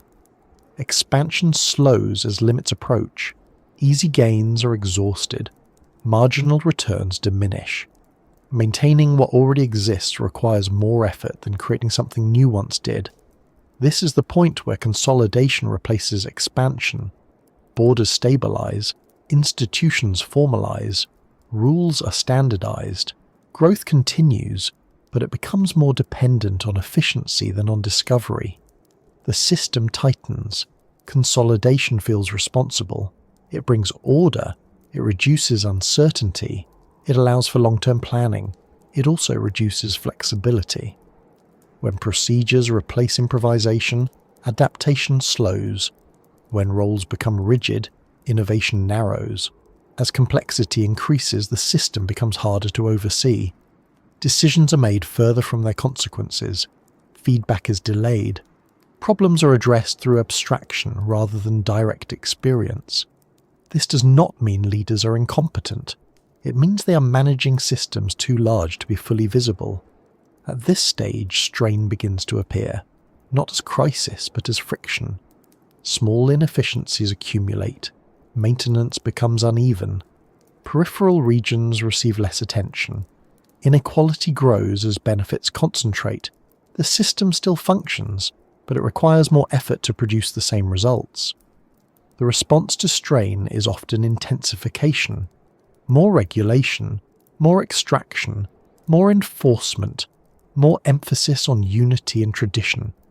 These measures can restore stability temporarily, but they also increase pressure on parts of the system already under stress. Here, the shape begins to curve downward, though it rarely feels that way at the time. From inside the system, this phase feels like challenge, not decline. People speak of reform, renewal, and recovery. The assumption remains that the core structure is sound. Fragmentation enters gradually, not as a single break but as loosening connections. Trade networks shorten, local authorities gain power, central institutions lose reach, shared norms weaken. The system becomes patchier. This fragmentation is often adaptive in the short term. Local solutions respond more quickly to local conditions. Smaller units are easier to manage. Life continues. In some regions, conditions may even improve. From a macro perspective, however, the system has lost coherence. What was once a single civilization becomes a mosaic of smaller ones. Complexity declines. Some knowledge is lost. Some skills disappear. The overall capacity of the system shrinks. This phase is often labelled collapse, but that word can be misleading. Collapse implies suddenness and totality. What usually occurs is reorganization. The shape descends, but it does not vanish.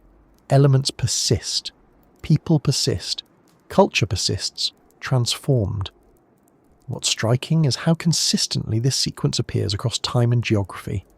Mesopotamian city-states, the Indus Valley, classical Greece, the Roman world, various Chinese dynasties, Mesoamerican civilizations, different scales, different contexts, similar rhythms. The repetition suggests that rise and decline are not accidents. They are emergent properties of complex social systems.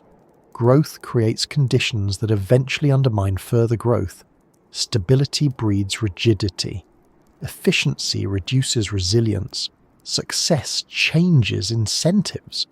This does not mean civilizations are doomed from the start. It means that maintaining balance over long periods is extraordinarily difficult. The forces that drive expansion must eventually be countered by restraint, adaptation, and renewal. Doing that consistently across generations is rare. One reason the shape repeats is that each civilization believes it has escaped it. By the time a society reaches a high level of complexity, it has solved many problems that defeated earlier ones. That success reinforces confidence. The past appears primitive. The present feels unprecedented. Yet the fundamental constraints remain: finite resources, environmental feedback, human psychology, organizational limits. Technology can shift boundaries, but it does not eliminate them. It often introduces new dependencies. The shape is also reinforced by how knowledge is transmitted. Each civilization inherits stories of past rises and falls, but usually in simplified form. Moral lessons, cautionary tales, warnings about decadence or corruption. These narratives obscure structural dynamics and focus on behavior. As a result, societies prepare to avoid the wrong problems. They guard against moral decay while neglecting material limits. They fear invasion while ignoring internal fragility. They strengthen authority while weakening trust. The repetition is not due to ignorance of history, it is due to misinterpretation of history. Patterns are recognized, but causes are misunderstood. Another reason the shape persists is generational turnover. Those who experience the costs of expansion may not be the same ones who benefit from it. Those who benefit may not live to see the consequences. Responsibility and reward are separated by time. This temporal separation makes restraint difficult. Short-term incentives dominate decision-making. Long-term risks feel abstract. The shape continues. There is also a cultural aspect. Many civilizations build identities around growth. Expansion becomes synonymous with vitality. Stagnation is equated with weakness. Within such cultures, choosing not to grow feels like choosing decline. This mindset accelerates the curve. Growth is pursued even when it increases fragility. Signals that suggest the need for adjustment are reframed as obstacles to overcome rather than feedback to heed. The repeating shape is not perfectly smooth. There are variations. Some civilizations manage longer plateaus. Some decline more gently. Some fragment and reassemble in new forms. The overall rhythm, however, remains recognizable. What changes over time is the scale. Modern civilizations operate at unprecedented levels of complexity and interconnection. This can amplify both resilience and fragility. Shocks propagate faster.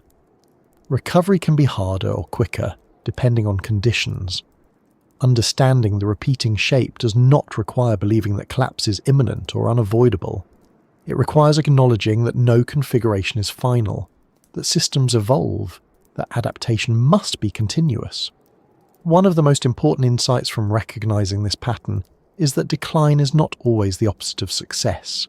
It is often the continuation of success under change conditions. The strategies that once worked become liabilities when the environment shifts. This reframes failure. Civilizations do not fail because they were foolish. They fail because they were effective in ways that created new constraints.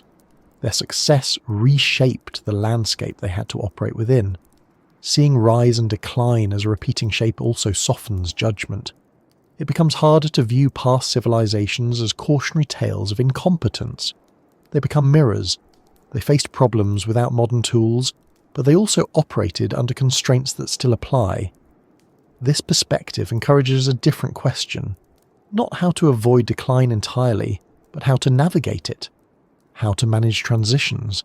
How to preserve what matters while letting go of what no longer works. History shows that some societies managed these transitions better than others. They simplified without chaos. They localized without losing coherence entirely. They retained cultural continuity even as political structures changed. These cases are less celebrated because they lack dramatic endings. They do not fit the narrative of rise and fall neatly. Yet they may offer more useful lessons. The repeating shape is not a destiny written in stone. It is a tendency written in systems. Tendencies can be altered, but only if they are recognized. Recognition requires stepping outside the illusion that this time is fundamentally different. It may begin to reframe how the present feels, less like a point on a straight line, more like a position on a curve whose direction depends on countless choices, pressures, and constraints. It's tempting to believe that what separates the present from the past is intelligence, that we are smarter than those who came before us, not just more informed, but fundamentally sharper, more rational, more capable of understanding complex systems and avoiding old mistakes. This belief is rarely stated outright, but it lingers beneath many assumptions about progress and modernity. If earlier civilizations collapsed, the thinking goes, it must be because they lacked the knowledge or insight we now possess. Yet when you look closely, that explanation starts to feel thin. Human brains have not changed much in tens of thousands of years. The people who built ancient cities, mapped the stars, organised vast societies and transmitted knowledge across generations were not operating with inferior minds. They were operating with different tools, different information, and different constraints. This raises a more uncomfortable possibility. Perhaps what distinguishes us from earlier civilizations is not intelligence, but equipment, better instruments, faster communication, greater energy access, more powerful technologies. These advantages matter, but they do not necessarily translate into wiser decisions. They may simply allow the same tendencies to play out at larger scales and faster speeds. Ancient engineers calculated loads, stresses, and materials with remarkable accuracy, often without modern mathematics. Farmers managed soil fertility through observation and tradition long before chemistry existed. Astronomers tracked planetary motion with naked-eye precision that still impresses scientists today. Political thinkers grappled with power, inequality, and governance in ways that remain relevant. What they lacked was not understanding, but amplification. Their actions had limits imposed by available tools. Expansion took time. Communication was slow. Feedback arrived gradually. These constraints acted as buffers. Mistakes propagated slowly enough to be corrected, at least for a while. Modern equipment removes many of those buffers. Decisions ripple outward instantly. Extraction occurs at unprecedented scales. Changes that once unfolded over centuries now happen in decades or less. This acceleration does not automatically come with increased wisdom. It simply compresses timelines. When people ask whether we are smarter than past civilizations, they often point to scientific knowledge, germ theory, physics, climate science, systems modelling. These are real advances. They allow us to understand mechanisms that were once invisible, but understanding does not guarantee action. Knowing a system is fragile does not ensure it will be protected. History is full of examples where knowledge existed but was politically, economically, or culturally inconvenient to apply. That pattern has not disappeared. In some ways, it has intensified. As systems grow more complex, responsibility becomes diffuse. No single actor feels accountable for outcomes that emerge from collective behaviour. Better equipment also creates new forms of blindness. Technologies solve certain problems so effectively that they hide underlying dependencies. Modern societies rarely see the full chain of inputs required to sustain daily life. Food appears in stores, energy flows from outlets, goods arrive on schedule. The complexity behind these conveniences is abstracted away. This abstraction can foster overconfidence. When systems appear seamless, it's easy to assume they are robust. The tools are taken as evidence of mastery rather than as components of delicate arrangements. Past civilizations experienced similar illusions, though at smaller scales. Consider water management. Ancient societies built canals, reservoirs, and aqueducts that supported large populations. These systems worked until they didn't. Sedimentation, drought, maintenance failures, or social disruption reduced their effectiveness. People did not suddenly become ignorant of water. The context changed. Modern water systems are vastly more complex and powerful. They move water across continents. They regulate flow with precision. They depend on energy, materials, and coordination. They are marvels of engineering. They are also vulnerable in ways that are easy to overlook because failure is rare. The same applies to food systems. Industrial agriculture produces enormous yields. It relies on fertilizers, machinery, transport networks, and global trade. It feeds billions. It also depends on stable energy supplies, predictable climates, and functioning markets. Intelligence designed these systems. Intelligence did not remove their fragility.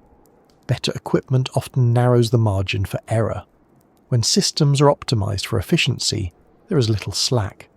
Small disruptions can have outsized effects. Ancient systems were inefficient by modern standards, but the inefficiency sometimes provided resilience. Diversity, redundancy, and local adaptation acted as shock absorbers. This is not an argument for romanticizing the past. Life was harder, mortality was higher, suffering was widespread, but difficulty does not imply foolishness, just as comfort does not imply wisdom. The question of intelligence versus equipment also touches on how societies respond to feedback. Past civilizations received feedback slowly. Crop failures, trade disruptions, population shifts. Signals accumulated over generations. Response was gradual. Modern societies receive feedback instantly. Data flows continuously. Models predict outcomes. Warnings are issued in real time. Paradoxically, this abundance of information can overwhelm decision-making. When signals are constant, urgency becomes noise. It's harder to distinguish what truly requires structural change from what can be managed incrementally. Better equipment also amplifies consequences. When mistakes occur, their impact is larger and faster. Overfishing with simple tools affects local stocks. Industrial fishing can collapse entire ecosystems. Deforestation with hand tools alters landscapes slowly. Mechanized clearing transforms regions rapidly. The intelligence behind these tools is undeniable. The wisdom in their use is more variable. Another aspect to consider is how equipment shapes values. Technologies influence what societies prioritize: speed, scale, convenience, growth. These priorities can crowd out others, like stability, continuity, and restraint. Past civilizations had their own value biases shaped by their tools. Ours are no exception. It's also worth questioning what we mean by smarter. Smarter at what? Calculation, prediction, control, optimization. These are forms of intelligence that modern societies excel at. They are measurable and rewarded.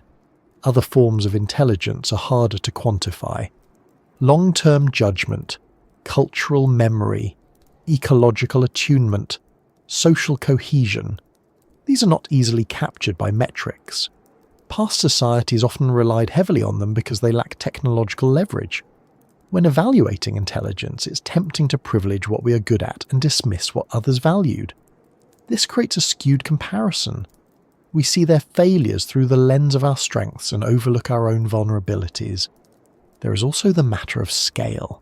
Past civilizations operated at scales where individual actions felt connected to outcomes. Farmers saw the results of their practices. Leaders experienced the effects of their decisions more directly. Modern scale diffuses responsibility. Outcomes emerge from countless interactions. This diffusion does not mean people are less intelligent. It means intelligence is applied within systems that make it harder to see consequences. Feedback loops lengthen. Causality blurs. Accountability weakens. Better equipment also changes the nature of risk. Past societies faced visible risks: floods, droughts, invasions. Modern societies face abstract risks: systemic failure, cascading disruptions, threshold effects. These are harder to grasp intuitively, even when intellectually understood. Understanding risk intellectually is not the same as feeling it. Ancient societies often felt risk in their bodies: hunger, illness, exposure. Modern societies often experience risk as data points, forecasts, or probabilities. This distance can reduce urgency. The belief that we are smarter can also discourage humility.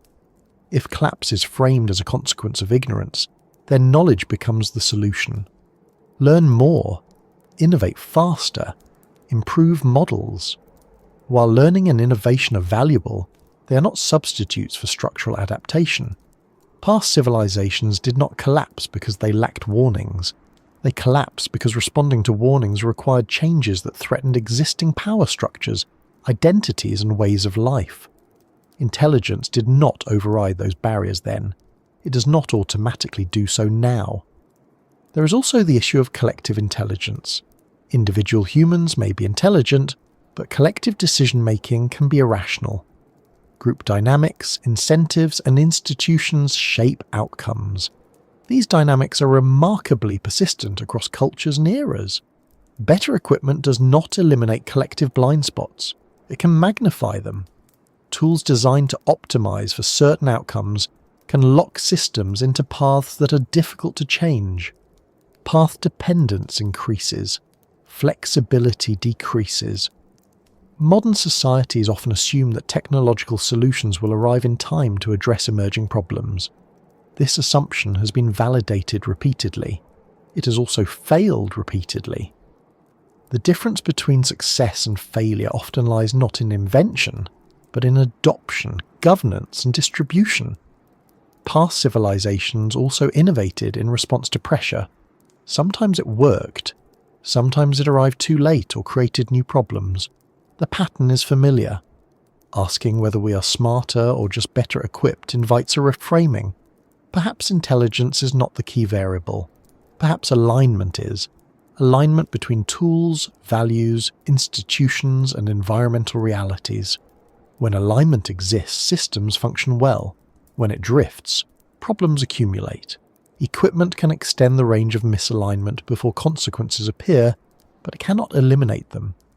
This perspective reduces the temptation to view history as a ladder of intellect. It becomes a series of experiments in organization under different conditions. Each experiment reveals possibilities and limits. Modern societies possess extraordinary capabilities. They also operate within tight constraints.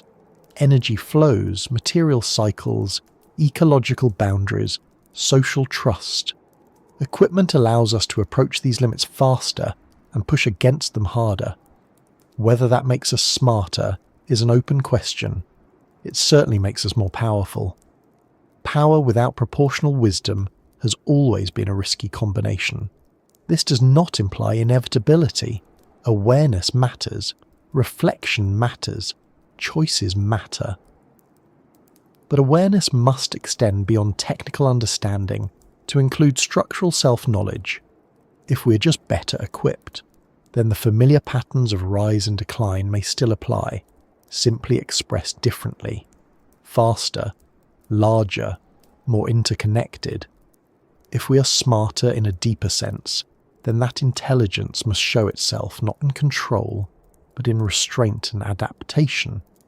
If intelligence and equipment are not sufficient to escape repeating patterns, what role does the broader universe play? How does scale beyond Earth change the picture?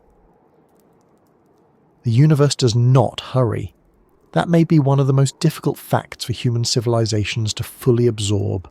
Stars form over millions of years. Galaxies drift and collide over billions.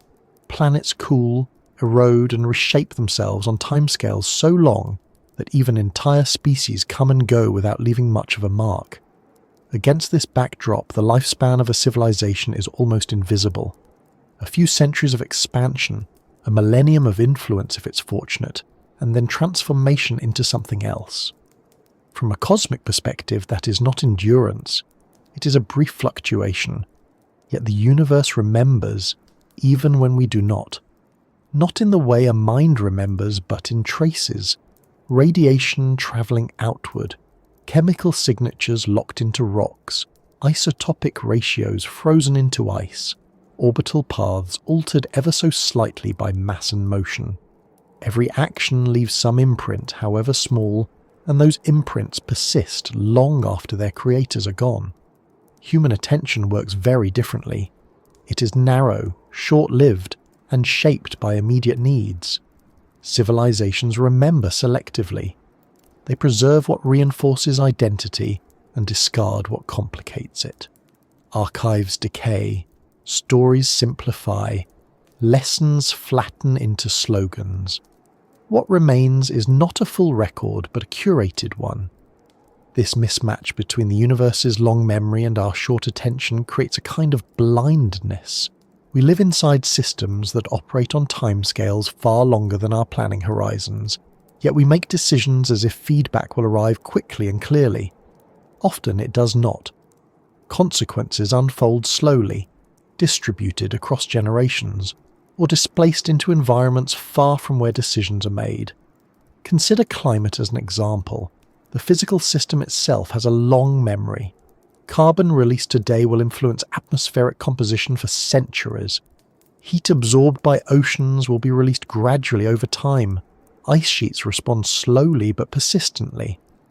These processes do not forget. They integrate actions over long periods. Human societies, by contrast, operate on electoral cycles, budget years, and quarterly reports. Attention shifts rapidly. Crises compete. What cannot be seen or felt immediately struggles to hold focus. The system remembers even when we move on. This pattern is not new. Past civilizations also operated with short attention spans relative to the systems they depended on. Soil depletion unfolds over generations.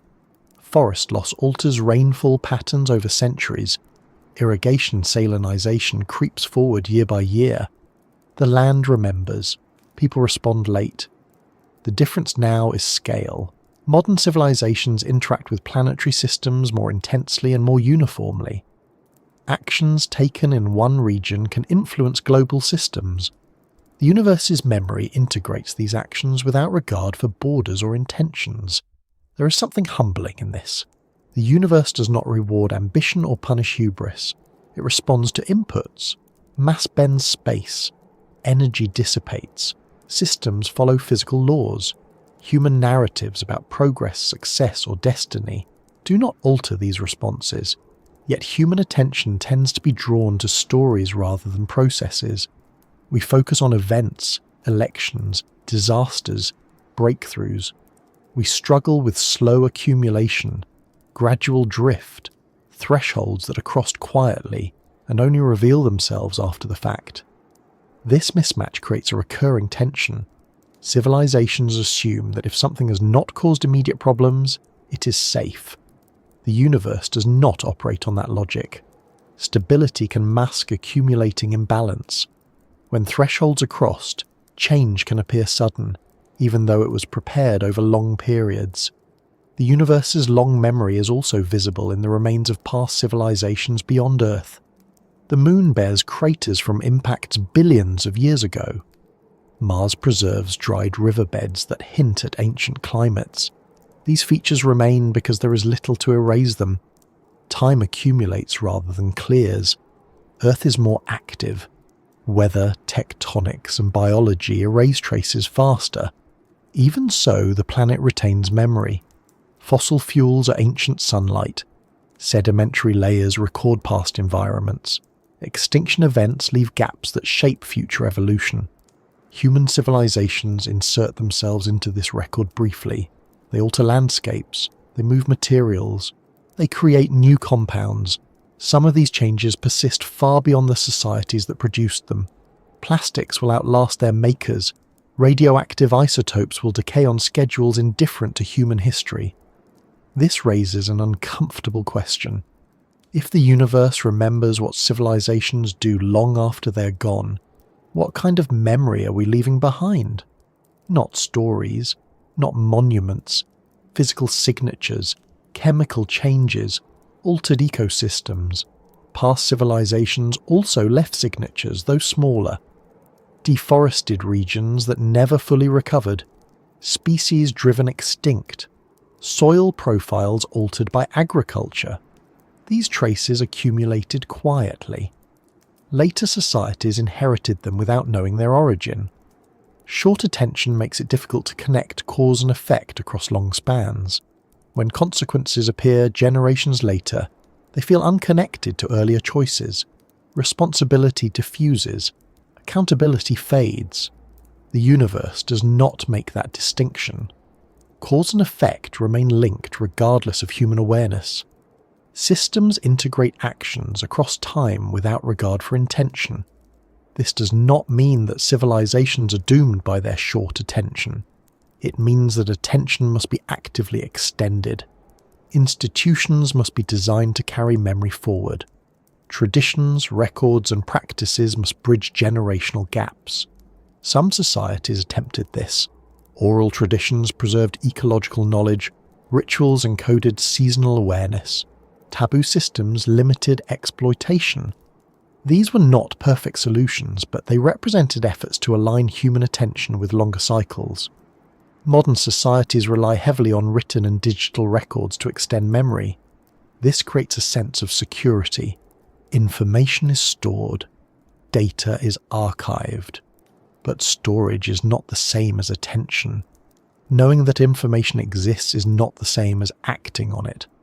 There is also the issue of relevance. Information that does not align with current priorities is ignored. Long-term risks compete poorly with immediate concerns. The universe continues to accumulate consequences regardless. The phrase, long memory, can be misleading. The universe does not recall events. It simply continues evolving according to physical law. Memory is embedded in state. The current configuration reflects all prior inputs. Nothing is erased, only transformed. Human civilizations, on the other hand, rely on selective recall. They emphasize continuity and success. Failures are reframed or forgotten. This selective memory supports identity but undermines learning. The mismatch becomes most apparent when societies are surprised by outcomes that were predicted long ago. The predictions existed. The information was available. What was missing was sustained attention and willingness to act across generations. This pattern mirrors what happened in many past civilizations. Warnings were recorded, environmental changes were observed, social strain was noted. Yet responses were delayed because the costs of action were immediate and the benefits distant.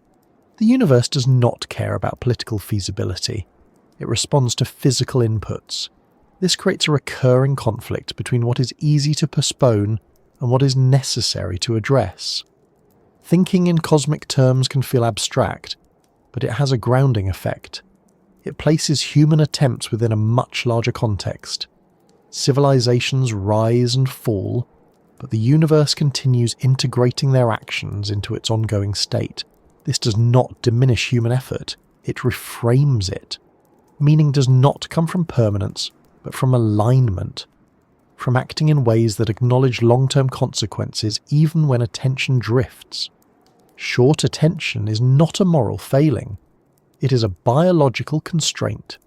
Human brains evolved to prioritize immediate survival. Long-term abstraction is effortful.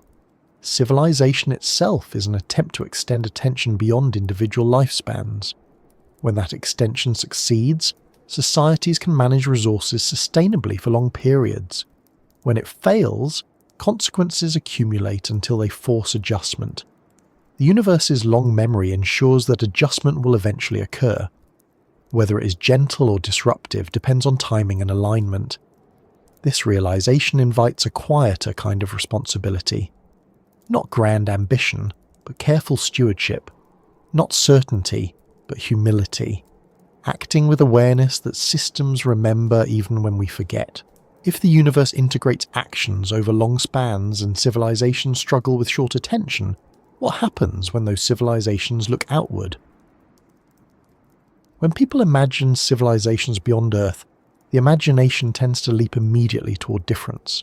Different biology, different environments, different histories, different intelligence.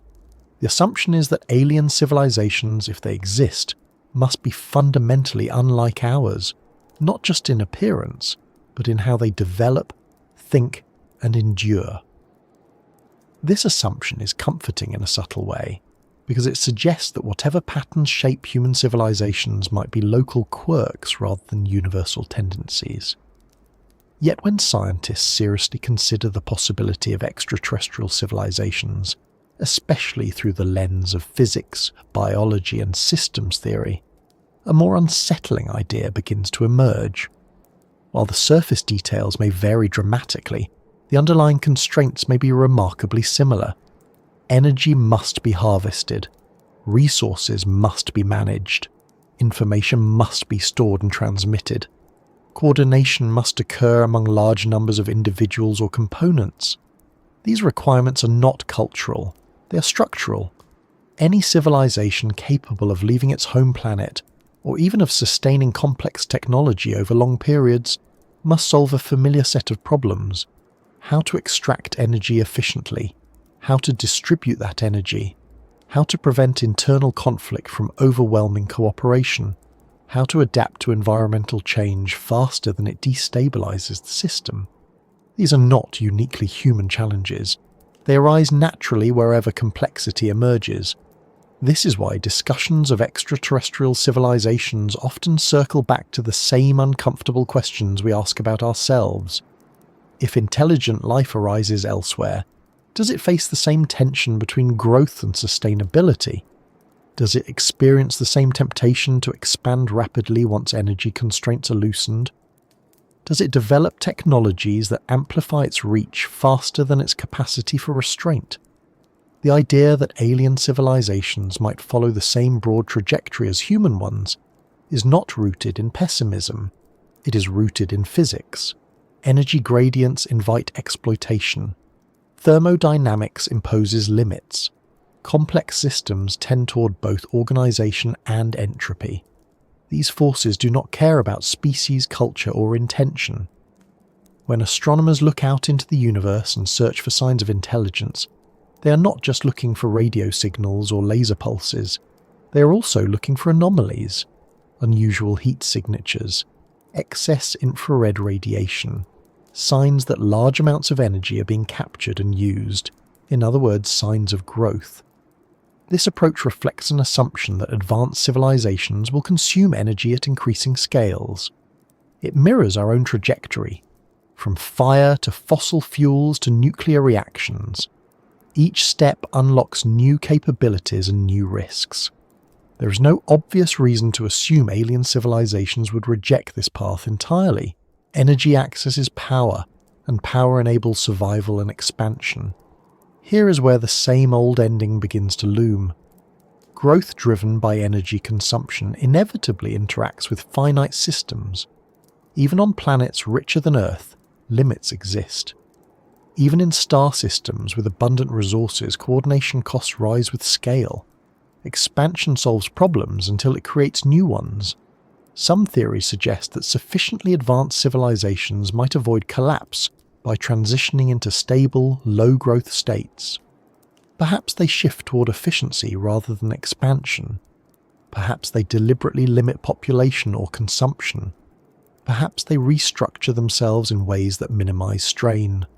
These are plausible ideas, but they raise difficult questions. Such restraint requires long-term coordination across generations. It requires cultural mechanisms that reliably override short-term incentives. It requires institutions capable of enforcing limits even when expansion remains technically possible. These are precisely the conditions that have proven difficult to sustain on Earth. There is also the problem of competition. Even if one civilization adopts restraint, others may not. On a cosmic scale, competition may not be military, but it can still be existential. A civilization that expands rapidly may monopolize resources or energy sources. This creates pressure for others to follow suit, even if restraint would be preferable in isolation. This mirrors patterns seen repeatedly on Earth. Societies that might have preferred stability often expanded because not doing so felt dangerous. Growth became a defensive strategy rather than an aspirational one. There is no clear reason to assume this dynamic would vanish among extraterrestrial intelligences. The famous Fermi paradox captures this tension neatly. If intelligent life is common in the universe, and if technological civilizations tend to expand, then where is everyone? Why do we not see clear evidence of widespread enduring galactic civilizations? Many explanations have been proposed, but a striking number of them involve some form of failure or self-limitation. Some civilizations may destroy themselves through conflict. Others may exhaust their resources. Others may destabilize their environments. Others may collapse under the weight of their own complexity. Others may choose to withdraw or simplify, leaving minimal detectable traces. These possibilities are not mutually exclusive. They may represent different expressions of the same underlying pressures. The universe does not need a single catastrophic filter. It can apply many small ones repeatedly. The idea that civilizations beyond Earth might reach similar endings does not require assuming they are careless or foolish. It only requires assuming that they operate under constraints similar to ours, constraints imposed by physics, not psychology. Even hypothetical civilizations far more advanced than ours would still face trade-offs. Capturing stellar energy on massive scales would generate waste heat. Manipulating matter at planetary levels would alter environments. Creating highly integrated systems would increase vulnerability to cascading failures. Complexity does not eliminate risk, it redistributes it. One of the more intriguing ideas in astrobiology is that the most successful civilizations may also be the least visible, not because they are hiding intentionally, but because they have learned to limit their footprint. Reduced energy waste, minimal expansion, long-term equilibrium with their environment. If such civilizations exist, they would be difficult to detect with our current methods. We search for excess, for growth, for signals that stand out against natural backgrounds. A civilization that has learned to blend into its environment might leave very little evidence. This raises a subtle inversion of expectation. Perhaps the civilizations that follow the familiar arc of rapid growth and expansion are precisely the ones that burn brightly and briefly. They leave detectable signatures for a short time before collapsing, transforming, or simplifying. The quieter ones persist but remain largely invisible. If that is the case, then the universe may be full of attempts. Some loud, some quiet, some short-lived, some long-lasting but subtle. The absence of obvious galactic empires does not imply absence of intelligence. It may imply that intelligence repeatedly confronts limits and adapts in ways that reduce its visibility. From this perspective, the same old ending is not annihilation. It is convergence. Growth slows, expansion halts, complexity is reduced or reorganized. The civilization continues in altered form, perhaps no longer recognizable as what it once was. This reframes the idea of failure. If a civilization does not persist in its expansionist phase indefinitely, is that failure or is it maturity? The language we use reflects our values. We tend to equate success with visibility and influence. The universe does not share that preference. There is also the possibility that some civilizations transition away from physical expansion altogether. They may focus inward, virtualized existence, dense computation, minimal external interaction. In such cases, their footprint shrinks even as their internal complexity grows. Yet even these scenarios do not escape constraints entirely. Computation requires energy. Energy produces heat. Heat must be dissipated. The laws of thermodynamics remain in force. No civilization can become purely abstract. What remains striking is how often our speculation about alien civilizations mirrors our own anxieties. We imagine them facing dilemmas we recognize because those dilemmas arise naturally from complexity itself. The universe may not care whether intelligence is human or alien. It applies the same rules regardless. This realization softens the sense of uniqueness that often accompanies discussions of extraterrestrial life. We are not special because we face limits. Limits are the norm. What varies is how systems respond to them. If civilizations beyond Earth encounter the same structural pressures, then their histories may resemble ours in broad outline. Periods of rapid growth, moments of extraordinary capability, phases of strain, transitions that reduce scale or visibility. The difference may lie in duration and expression rather than direction. Some may manage longer plateaus, others may cycle repeatedly, others may fragment and recombine. The universe allows for variation within constraint. Thinking this way changes how we interpret silence. The lack of clear signals from other civilizations does not necessarily mean they never existed. It may mean they passed through detectable phases quickly, or that their adaptations made them quiet. The same question then circles back to us. If the universe is full of attempts, And if many of them end or transform in similar ways, what does that say about our own trajectory? Not in terms of prediction, but in terms of framing. Seeing ourselves as one attempt among many does not diminish human significance. It places it in context. It suggests that intelligence is not a destination, but a process, a way of interacting with reality that produces both extraordinary achievements and recurring challenges. It also invites humility. If civilizations elsewhere have faced similar constraints, then escaping those constraints is not simply a matter of cleverness. It requires alignment with physical limits, not domination of them. The idea of the same old ending is unsettling only if we assume that endings must be catastrophic or meaningless. If, instead, endings are transitions into different modes of existence, then repetition becomes less threatening. Patterns repeat because systems learn similar lessons under similar conditions. This does not absolve responsibility. Knowing that others may have faced similar outcomes does not mean choices do not matter. Timing matters, adaptation matters, awareness matters. The cosmic perspective does not erase human agency, it reframes it. Our decisions are not unique in their consequences, but they are unique in their context. We cannot choose what rules govern the universe, but we can choose how we respond to them. As this thought settles, it naturally leads toward a more introspective question. If civilizations are attempts, and if many attempts end or transform in similar ways, what does failure actually mean? Is failure a flaw, or is it a feature of experimentation itself? Failure is usually treated as something to avoid at all costs. In everyday language, it implies incompetence, poor judgment, or wasted effort. When applied to civilizations, the word carries even heavier weight. A failed civilization sounds like a moral judgment, a verdict handed down by history. It suggests that something went wrong in a way that should have been prevented, corrected, or overcome. Yet when you step back and look at how complex systems actually function over long spans of time, failure begins to look less like an anomaly and more like a built-in outcome of experimentation itself. Any system that changes, adapts, and responds to its environment is, by definition, testing possibilities. It tries certain arrangements, abandons others, and adjusts based on feedback.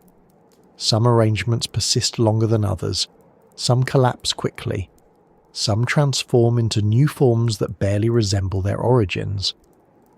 From this perspective, failure is not a flaw in the process. It is the process. Biological evolution works this way.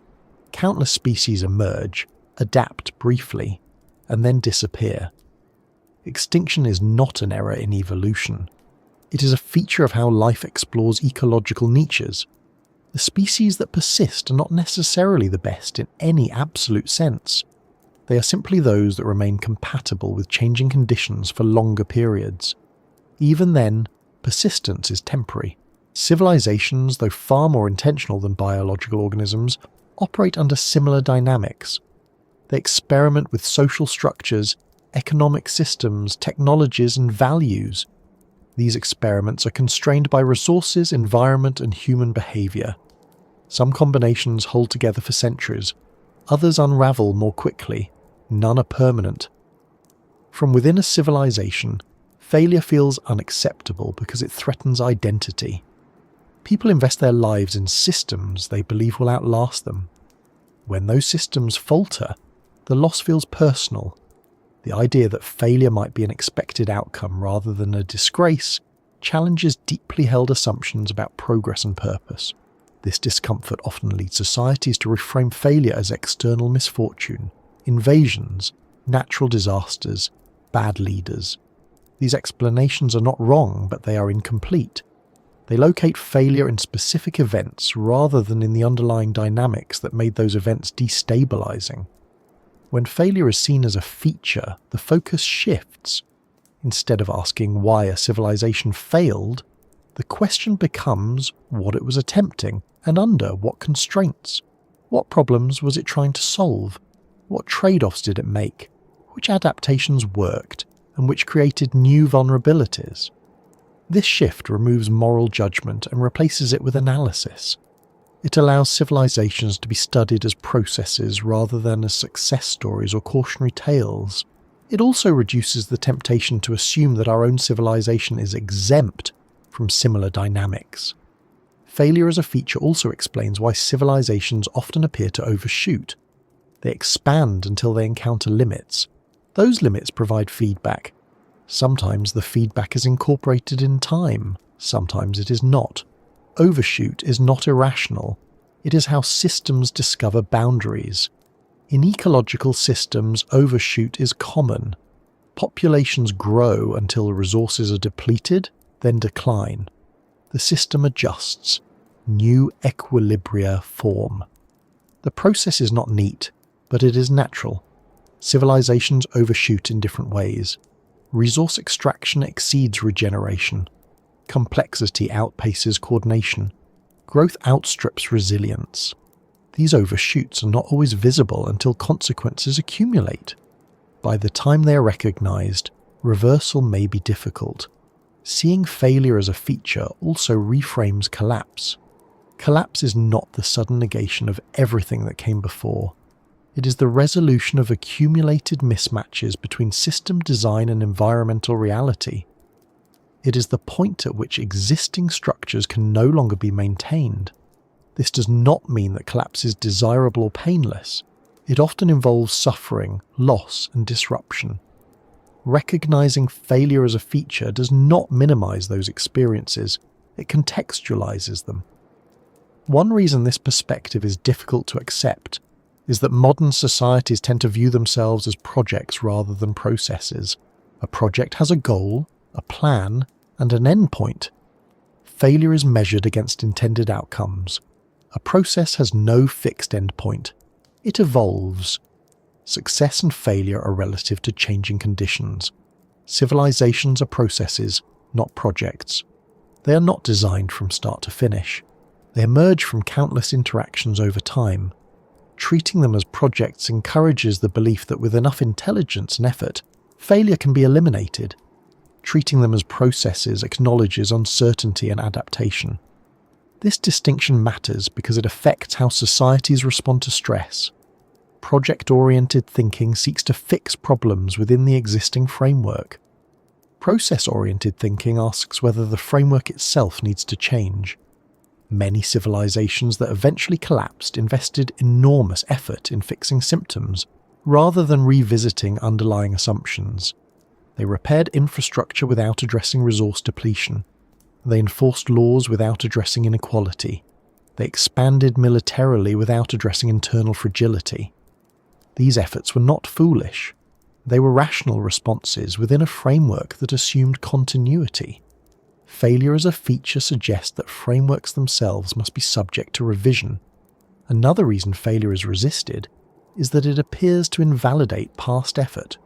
If a civilization fails, what was the point of everything that came before? This question assumes that the value of effort lies in permanence. If permanence is removed, meaning feels threatened. Yet impermanent processes can still be meaningful. Biological organisms live and die, yet their lives are not meaningless. They contribute to ecosystems. They pass on genes. They shape environments. Their value does not depend on lasting forever. Civilizations similarly contribute to human development even when they do not persist. They generate knowledge. They create art. They develop technologies. They alter social possibilities. Later societies build upon or react against these contributions. Failure in this sense is not erasure. It is transformation. The form disappears, but the influence remains. This perspective also helps explain why civilizations often leave behind both remarkable achievements and significant damage.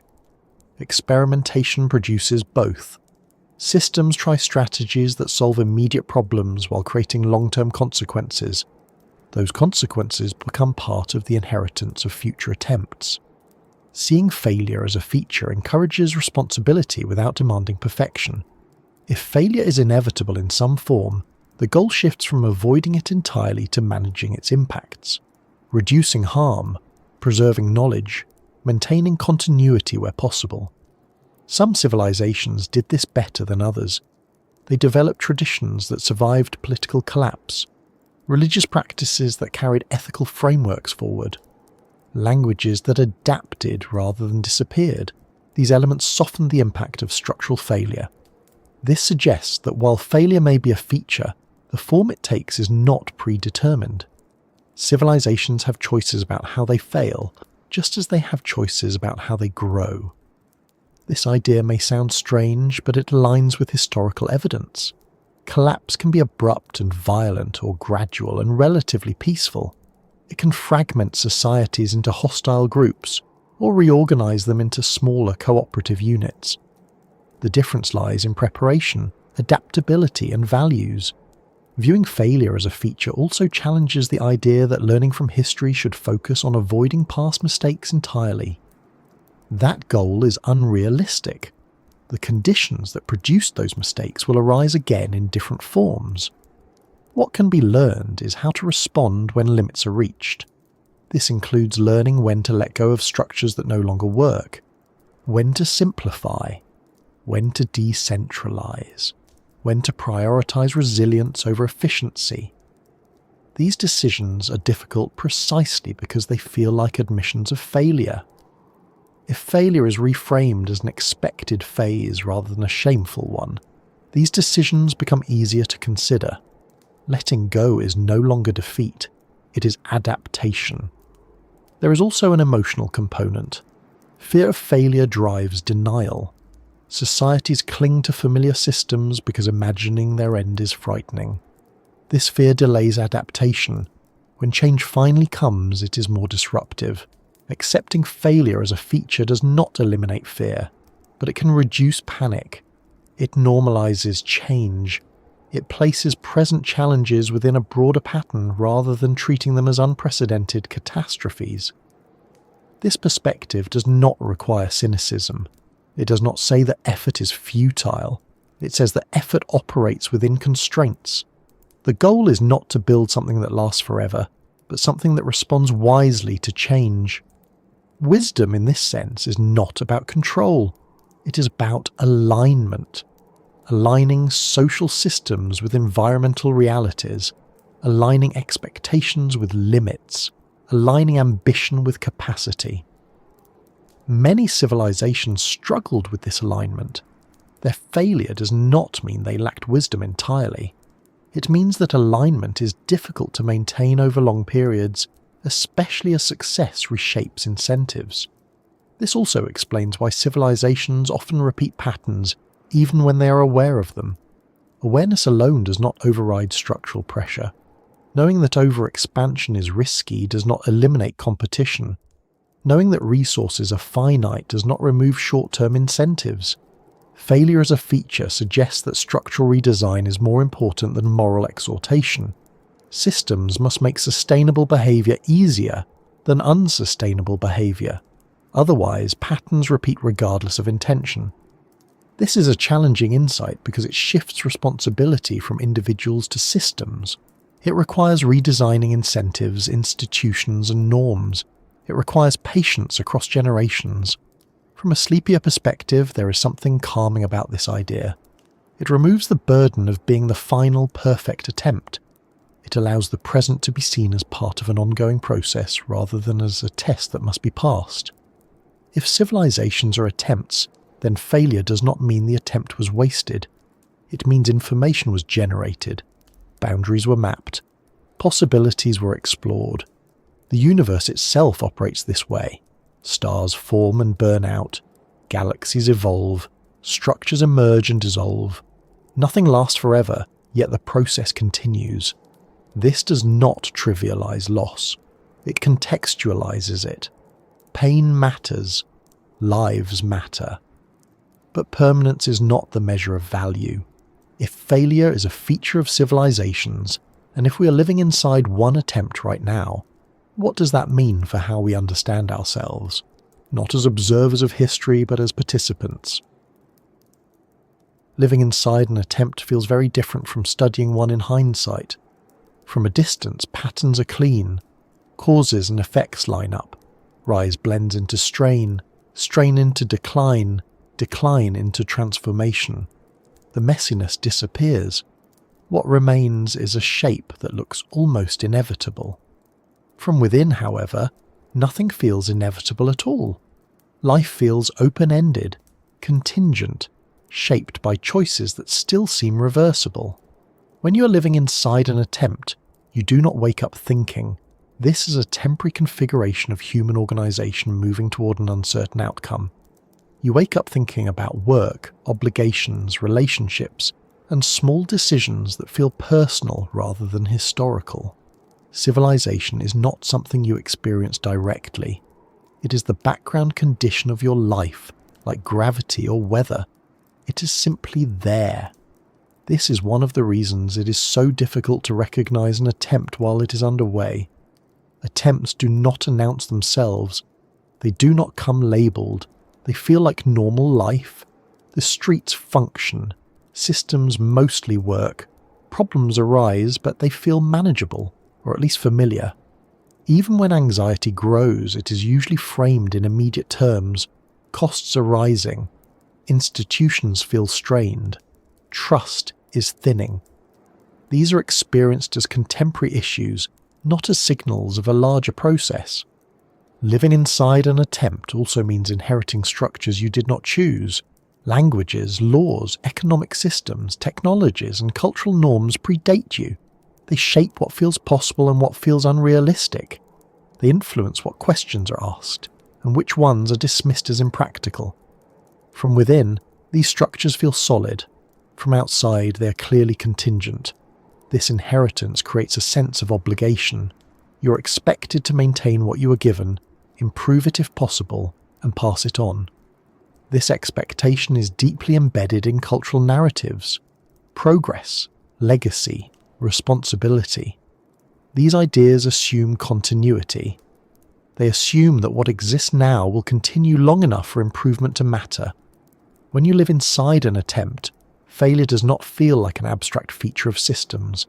It feels like something to be avoided because it threatens stability.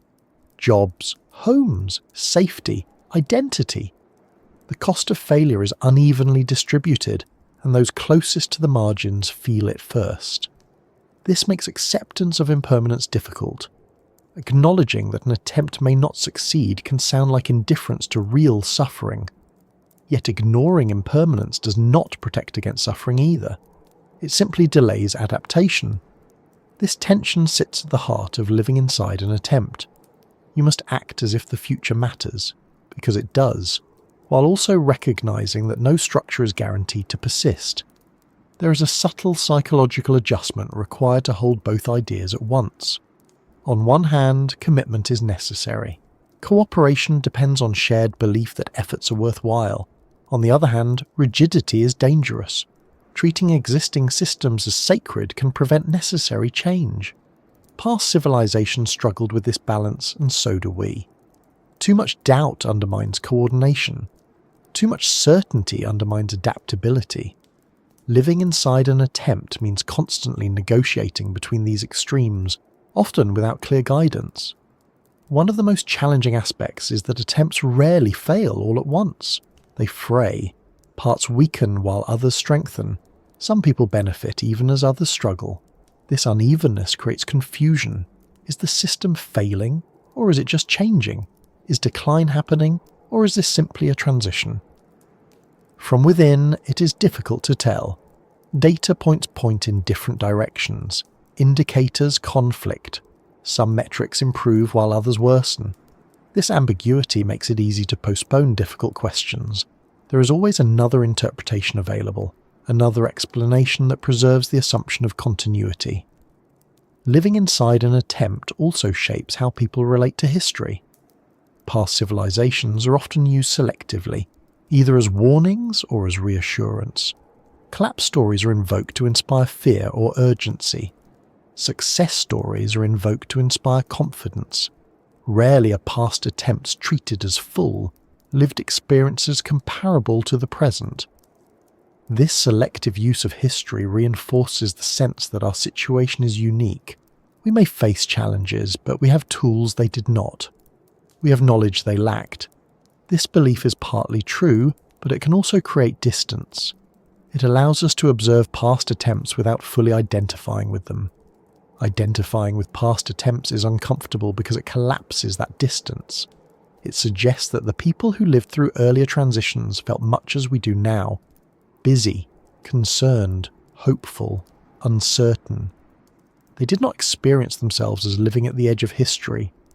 They experienced themselves as living in the present. Living inside an attempt also means that responsibility is diffuse. No single person or group controls the entire system. Decisions are distributed across institutions, markets, cultures, and individuals. Outcomes emerge from interaction rather than intention. This diffusion makes accountability difficult. When problems arise, blame is often assigned to visible actors, leaders, corporations, groups. While these actors matter, they operate within structures that shape incentives and constrain options. Living inside an attempt means participating in systems that no one fully controls. This can lead to a sense of powerlessness. If the attempt is larger than any individual, what difference can personal choices make? This question arises repeatedly in complex societies. It can lead to disengagement or cynicism. Yet disengagement is itself a choice that shapes outcomes. Living inside an attempt does not require believing that individual actions determine the future. It requires recognizing that they contribute to patterns. Small actions, aggregated across millions, shape trajectories. Another difficulty lies in timescale. Individual lives are short relative to civilizational processes. You may experience only one phase of an attempt: growth, plateau, early strain. You may not see the outcome. This limits experiential learning. Feedback arrives too slowly to guide behavior intuitively. As a result, people rely on narratives to make sense of what is happening. Stories of progress, stories of decline, stories of resilience. These narratives simplify complexity and provide orientation. They also obscure nuance. Living inside an attempt means living inside these narratives while being influenced by forces they do not fully capture. It requires navigating between story and reality, often without clear markers. There is also the matter of identity. Many people derive a sense of self from belonging to a civilization. National identity, cultural identity, professional identity. These identities are intertwined with the attempt itself. Questioning the permanence or direction of the attempt can feel like questioning one's own place in the world. This emotional attachment makes honest reflection difficult. It is easier to criticize past civilizations than to question one's own. It is easier to imagine adaptation abstractly than to accept change that affects daily life. Living inside an attempt also means dealing with uneven awareness. Some people spend their lives thinking about long-term patterns. Others focus on immediate survival. Both perspectives are valid responses to circumstance. Expecting uniform awareness or concern is unrealistic. This unevenness can create tension. Those who focus on long-term risks may feel frustrated by perceived complacency. Those focused on immediate needs may feel overwhelmed by abstract warnings. Both are responding rationally within their contexts. Attempts are not coordinated by a single mind. They are emergent. Expecting them to behave coherently under all conditions is unrealistic. Understanding this can reduce frustration, but it does not eliminate challenges. One of the most important realizations about living inside an attempt is that there is no neutral position. Observing is participating. Consumption, communication, work, and even inaction feed into the system. Opting out completely is rarely possible. This does not mean that every choice carries equal weight. It means that participation is unavoidable. The question is not whether one participates, but how consciously. Conscious participation does not require certainty about outcomes. It requires awareness of limits and trade-offs. It requires resisting the urge to assume permanence. It requires flexibility. Flexibility is difficult because it can look like weakness. In growth-oriented cultures, consistency and expansion are often valued more than adaptation. changing course can be framed as failure rather than responsiveness. Living inside an attempt means redefining success, not as indefinite continuation of current structures, but as the capacity to adjust without catastrophic breakdown. This redefinition is subtle, but significant. It also changes how one relates to the future. Instead of imagining a single outcome to be achieved, the future becomes a range of possibilities influenced by choices made now. Some possibilities are more resilient than others. Some preserve more continuity. Some reduce harm. This perspective can feel heavy, but it can also be grounding. It shifts focus away from control and toward care, caring for systems rather than mastering them, caring for continuity rather than dominance. Past civilizations that navigated transitions relatively well often emphasized care, maintenance of relationships, preservation of knowledge, cultural continuity even as political structures changed. These efforts did not prevent transformation, but they shaped its character.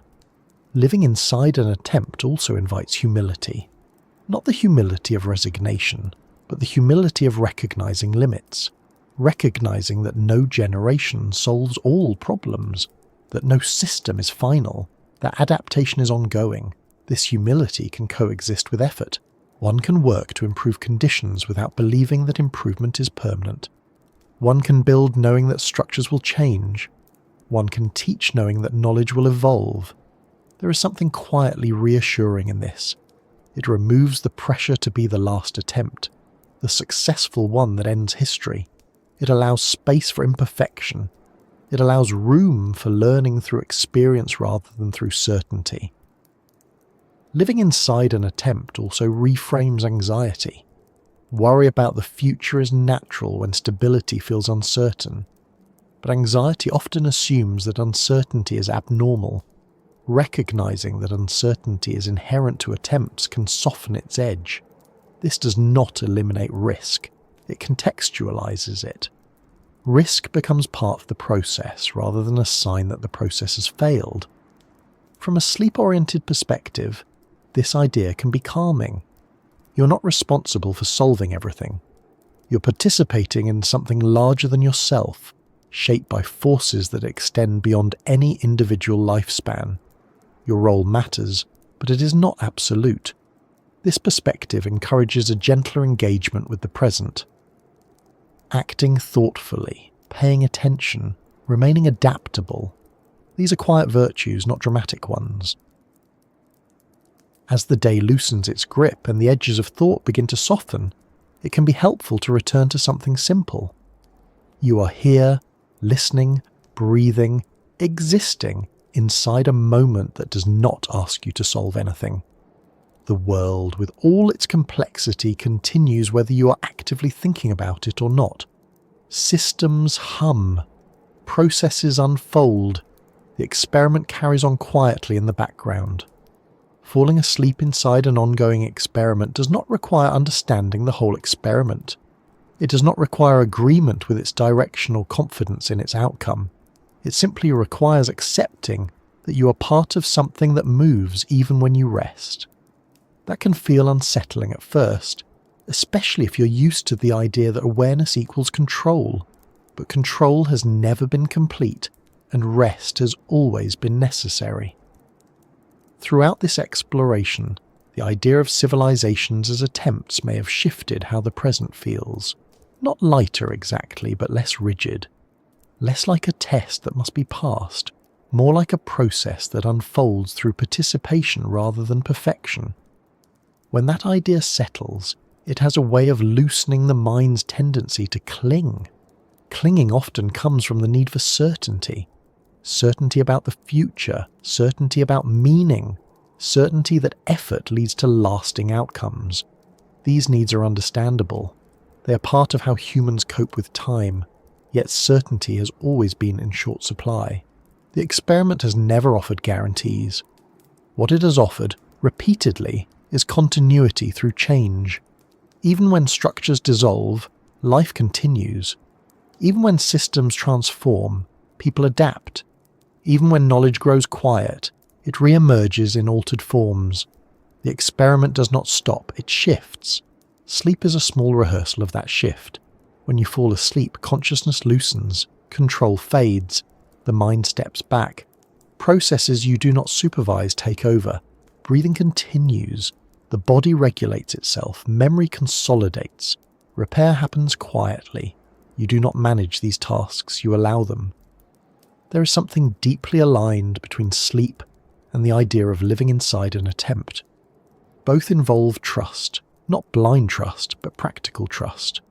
Trust that not everything needs to be actively held for things to continue. Trust that systems larger than conscious thought are capable of carrying on. Many anxieties come from trying to stay awake inside every layer of the experiment, monitoring outcomes, anticipating failures, replaying scenarios. This vigilance can feel responsible, even necessary. But vigilance without rest becomes noise. It drains the capacity to respond effectively. The ongoing experiment does not benefit from exhaustion. It has always depended on cycles, activity and rest, expansion and contraction, attention and release. Civilizations that endured longer often built rest into their rhythms, not just sleep but pauses, festivals, Sabbaths, seasons of reduced activity. These were not inefficiencies, they were stabilizers. Modern life often treats rest as optional, something to be justified. Sleep becomes a task to optimize rather than a state to inhabit. In doing so, it loses some of its grounding quality. Rest becomes another form of effort. Falling asleep inside the ongoing experiment invites a different relationship. Rest as participation rather than withdrawal. Sleep as alignment with rhythms older than any civilization. The turning of the planet, the cycling of light and dark, the slowing of metabolism. These patterns predate human attempts and will outlast them. When you think about it this way, sleep becomes less about escape and more about belonging. You're not stepping away from the experiment, you're moving into one of its essential phases. It can be reassuring to remember that countless people before you have fallen asleep with similar uncertainties lingering in the background. They lived inside attempts they did not fully understand. They worried about futures they would not see. They rested anyway. Some of them lived during periods we now label as decline. Others lived during times remembered as golden ages. Most lived in moments that felt ordinary. None of them experienced history as a completed story. They experienced it as a present that needed rest at the end of the day. The quiet continuity of sleep links those moments together. Across centuries, across civilizations, across forms of organization, people lay down and let go. The experiment paused for them, then resumed. This perspective does not diminish the seriousness of challenges. It places them in a rhythm that includes recovery. Without that rhythm, systems become brittle. Minds become rigid. Adaptation becomes harder. As you allow your thoughts to slow, it may help to gently release the need to draw conclusions. The experiment does not require a verdict tonight. It does not need a summary. It does not need you to decide whether it will succeed or fail. Those are questions that unfold over timescales far longer than a single waking period. What matters in this moment is that the experiment includes you, not as an observer standing outside it, but as a participant whose rest is part of its functioning. Your breathing contributes to the atmosphere of the room. Your stillness reduces demand. Your sleep restores capacity. There is a tendency, when thinking about civilizations and collapse, to feel small or insignificant, as if individual lives are negligible compared to vast historical forces. Yet the experiment is made entirely of individual lives. Every system is composed of people resting, working, caring, forgetting, remembering. Your rest matters because it sustains your ability to participate tomorrow in whatever way participation takes. It may be small, it may be indirect, it may feel ordinary. That does not make it irrelevant. Ordinary actions are the substance of attempts. Civilizations are not built only by dramatic decisions.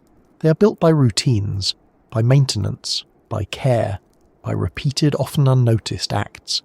Sleep supports all of these. As the mind drifts, thoughts may continue to surface. Images, questions, fragments of what you have heard. You do not need to follow them. You can let them pass, knowing that not every thought requires engagement. The experiment has room for unanswered questions. It has always operated with incomplete information. Waiting for clarity before resting is a recipe for exhaustion. Instead, you can allow the idea that uncertainty is not a threat in itself. It is the condition under which adaptation occurs. It is the space in which new configurations emerge. The people who came before you did not rest because they had resolved everything. They rested because rest was necessary. The same remains true now. As awareness softens, you might notice the body becoming heavier, muscles releasing tension, breathing deepening slightly. These are signals that systems older and quieter than conscious thought are taking over. You can let them. There is no need to hold the entire arc of history in mind as you fall asleep. You are allowed to set it down. The universe does not require your vigilance. It continues integrating actions regardless. Short attention is not a failure. It is a feature of being human. Sleep honors that feature rather than fighting it. If anxiety arises about the future of the experiment, you can gently remind yourself that worrying does not speed understanding. Rest does not mean indifference. It means recognizing limits of attention. The ongoing experiment will still be there when you wake. It will have shifted slightly as it always does. You will re-enter it refreshed, with more capacity than if you had stayed awake trying to hold everything together. This rhythm, waking and sleeping inside an unfolding process, is how attempts persist as long as they do. Not through constant vigilance, but through cycles of engagement and release. As the final moments of wakefulness thin out, you can allow the idea of participation to become very simple. You are part of this because you are here, because you breathe, because you rest. Nothing more is required right now. The experiment does not end when you fall asleep. It does not advance because you stay awake. It simply continues, carrying you gently into the next phase of the cycle. And so, without needing to conclude anything, without needing to arrive anywhere in particular, you can let the mind loosen its grip, knowing that the ongoing experiment includes rest, includes forgetting, includes sleep, and continues quietly whether you're watching it or not.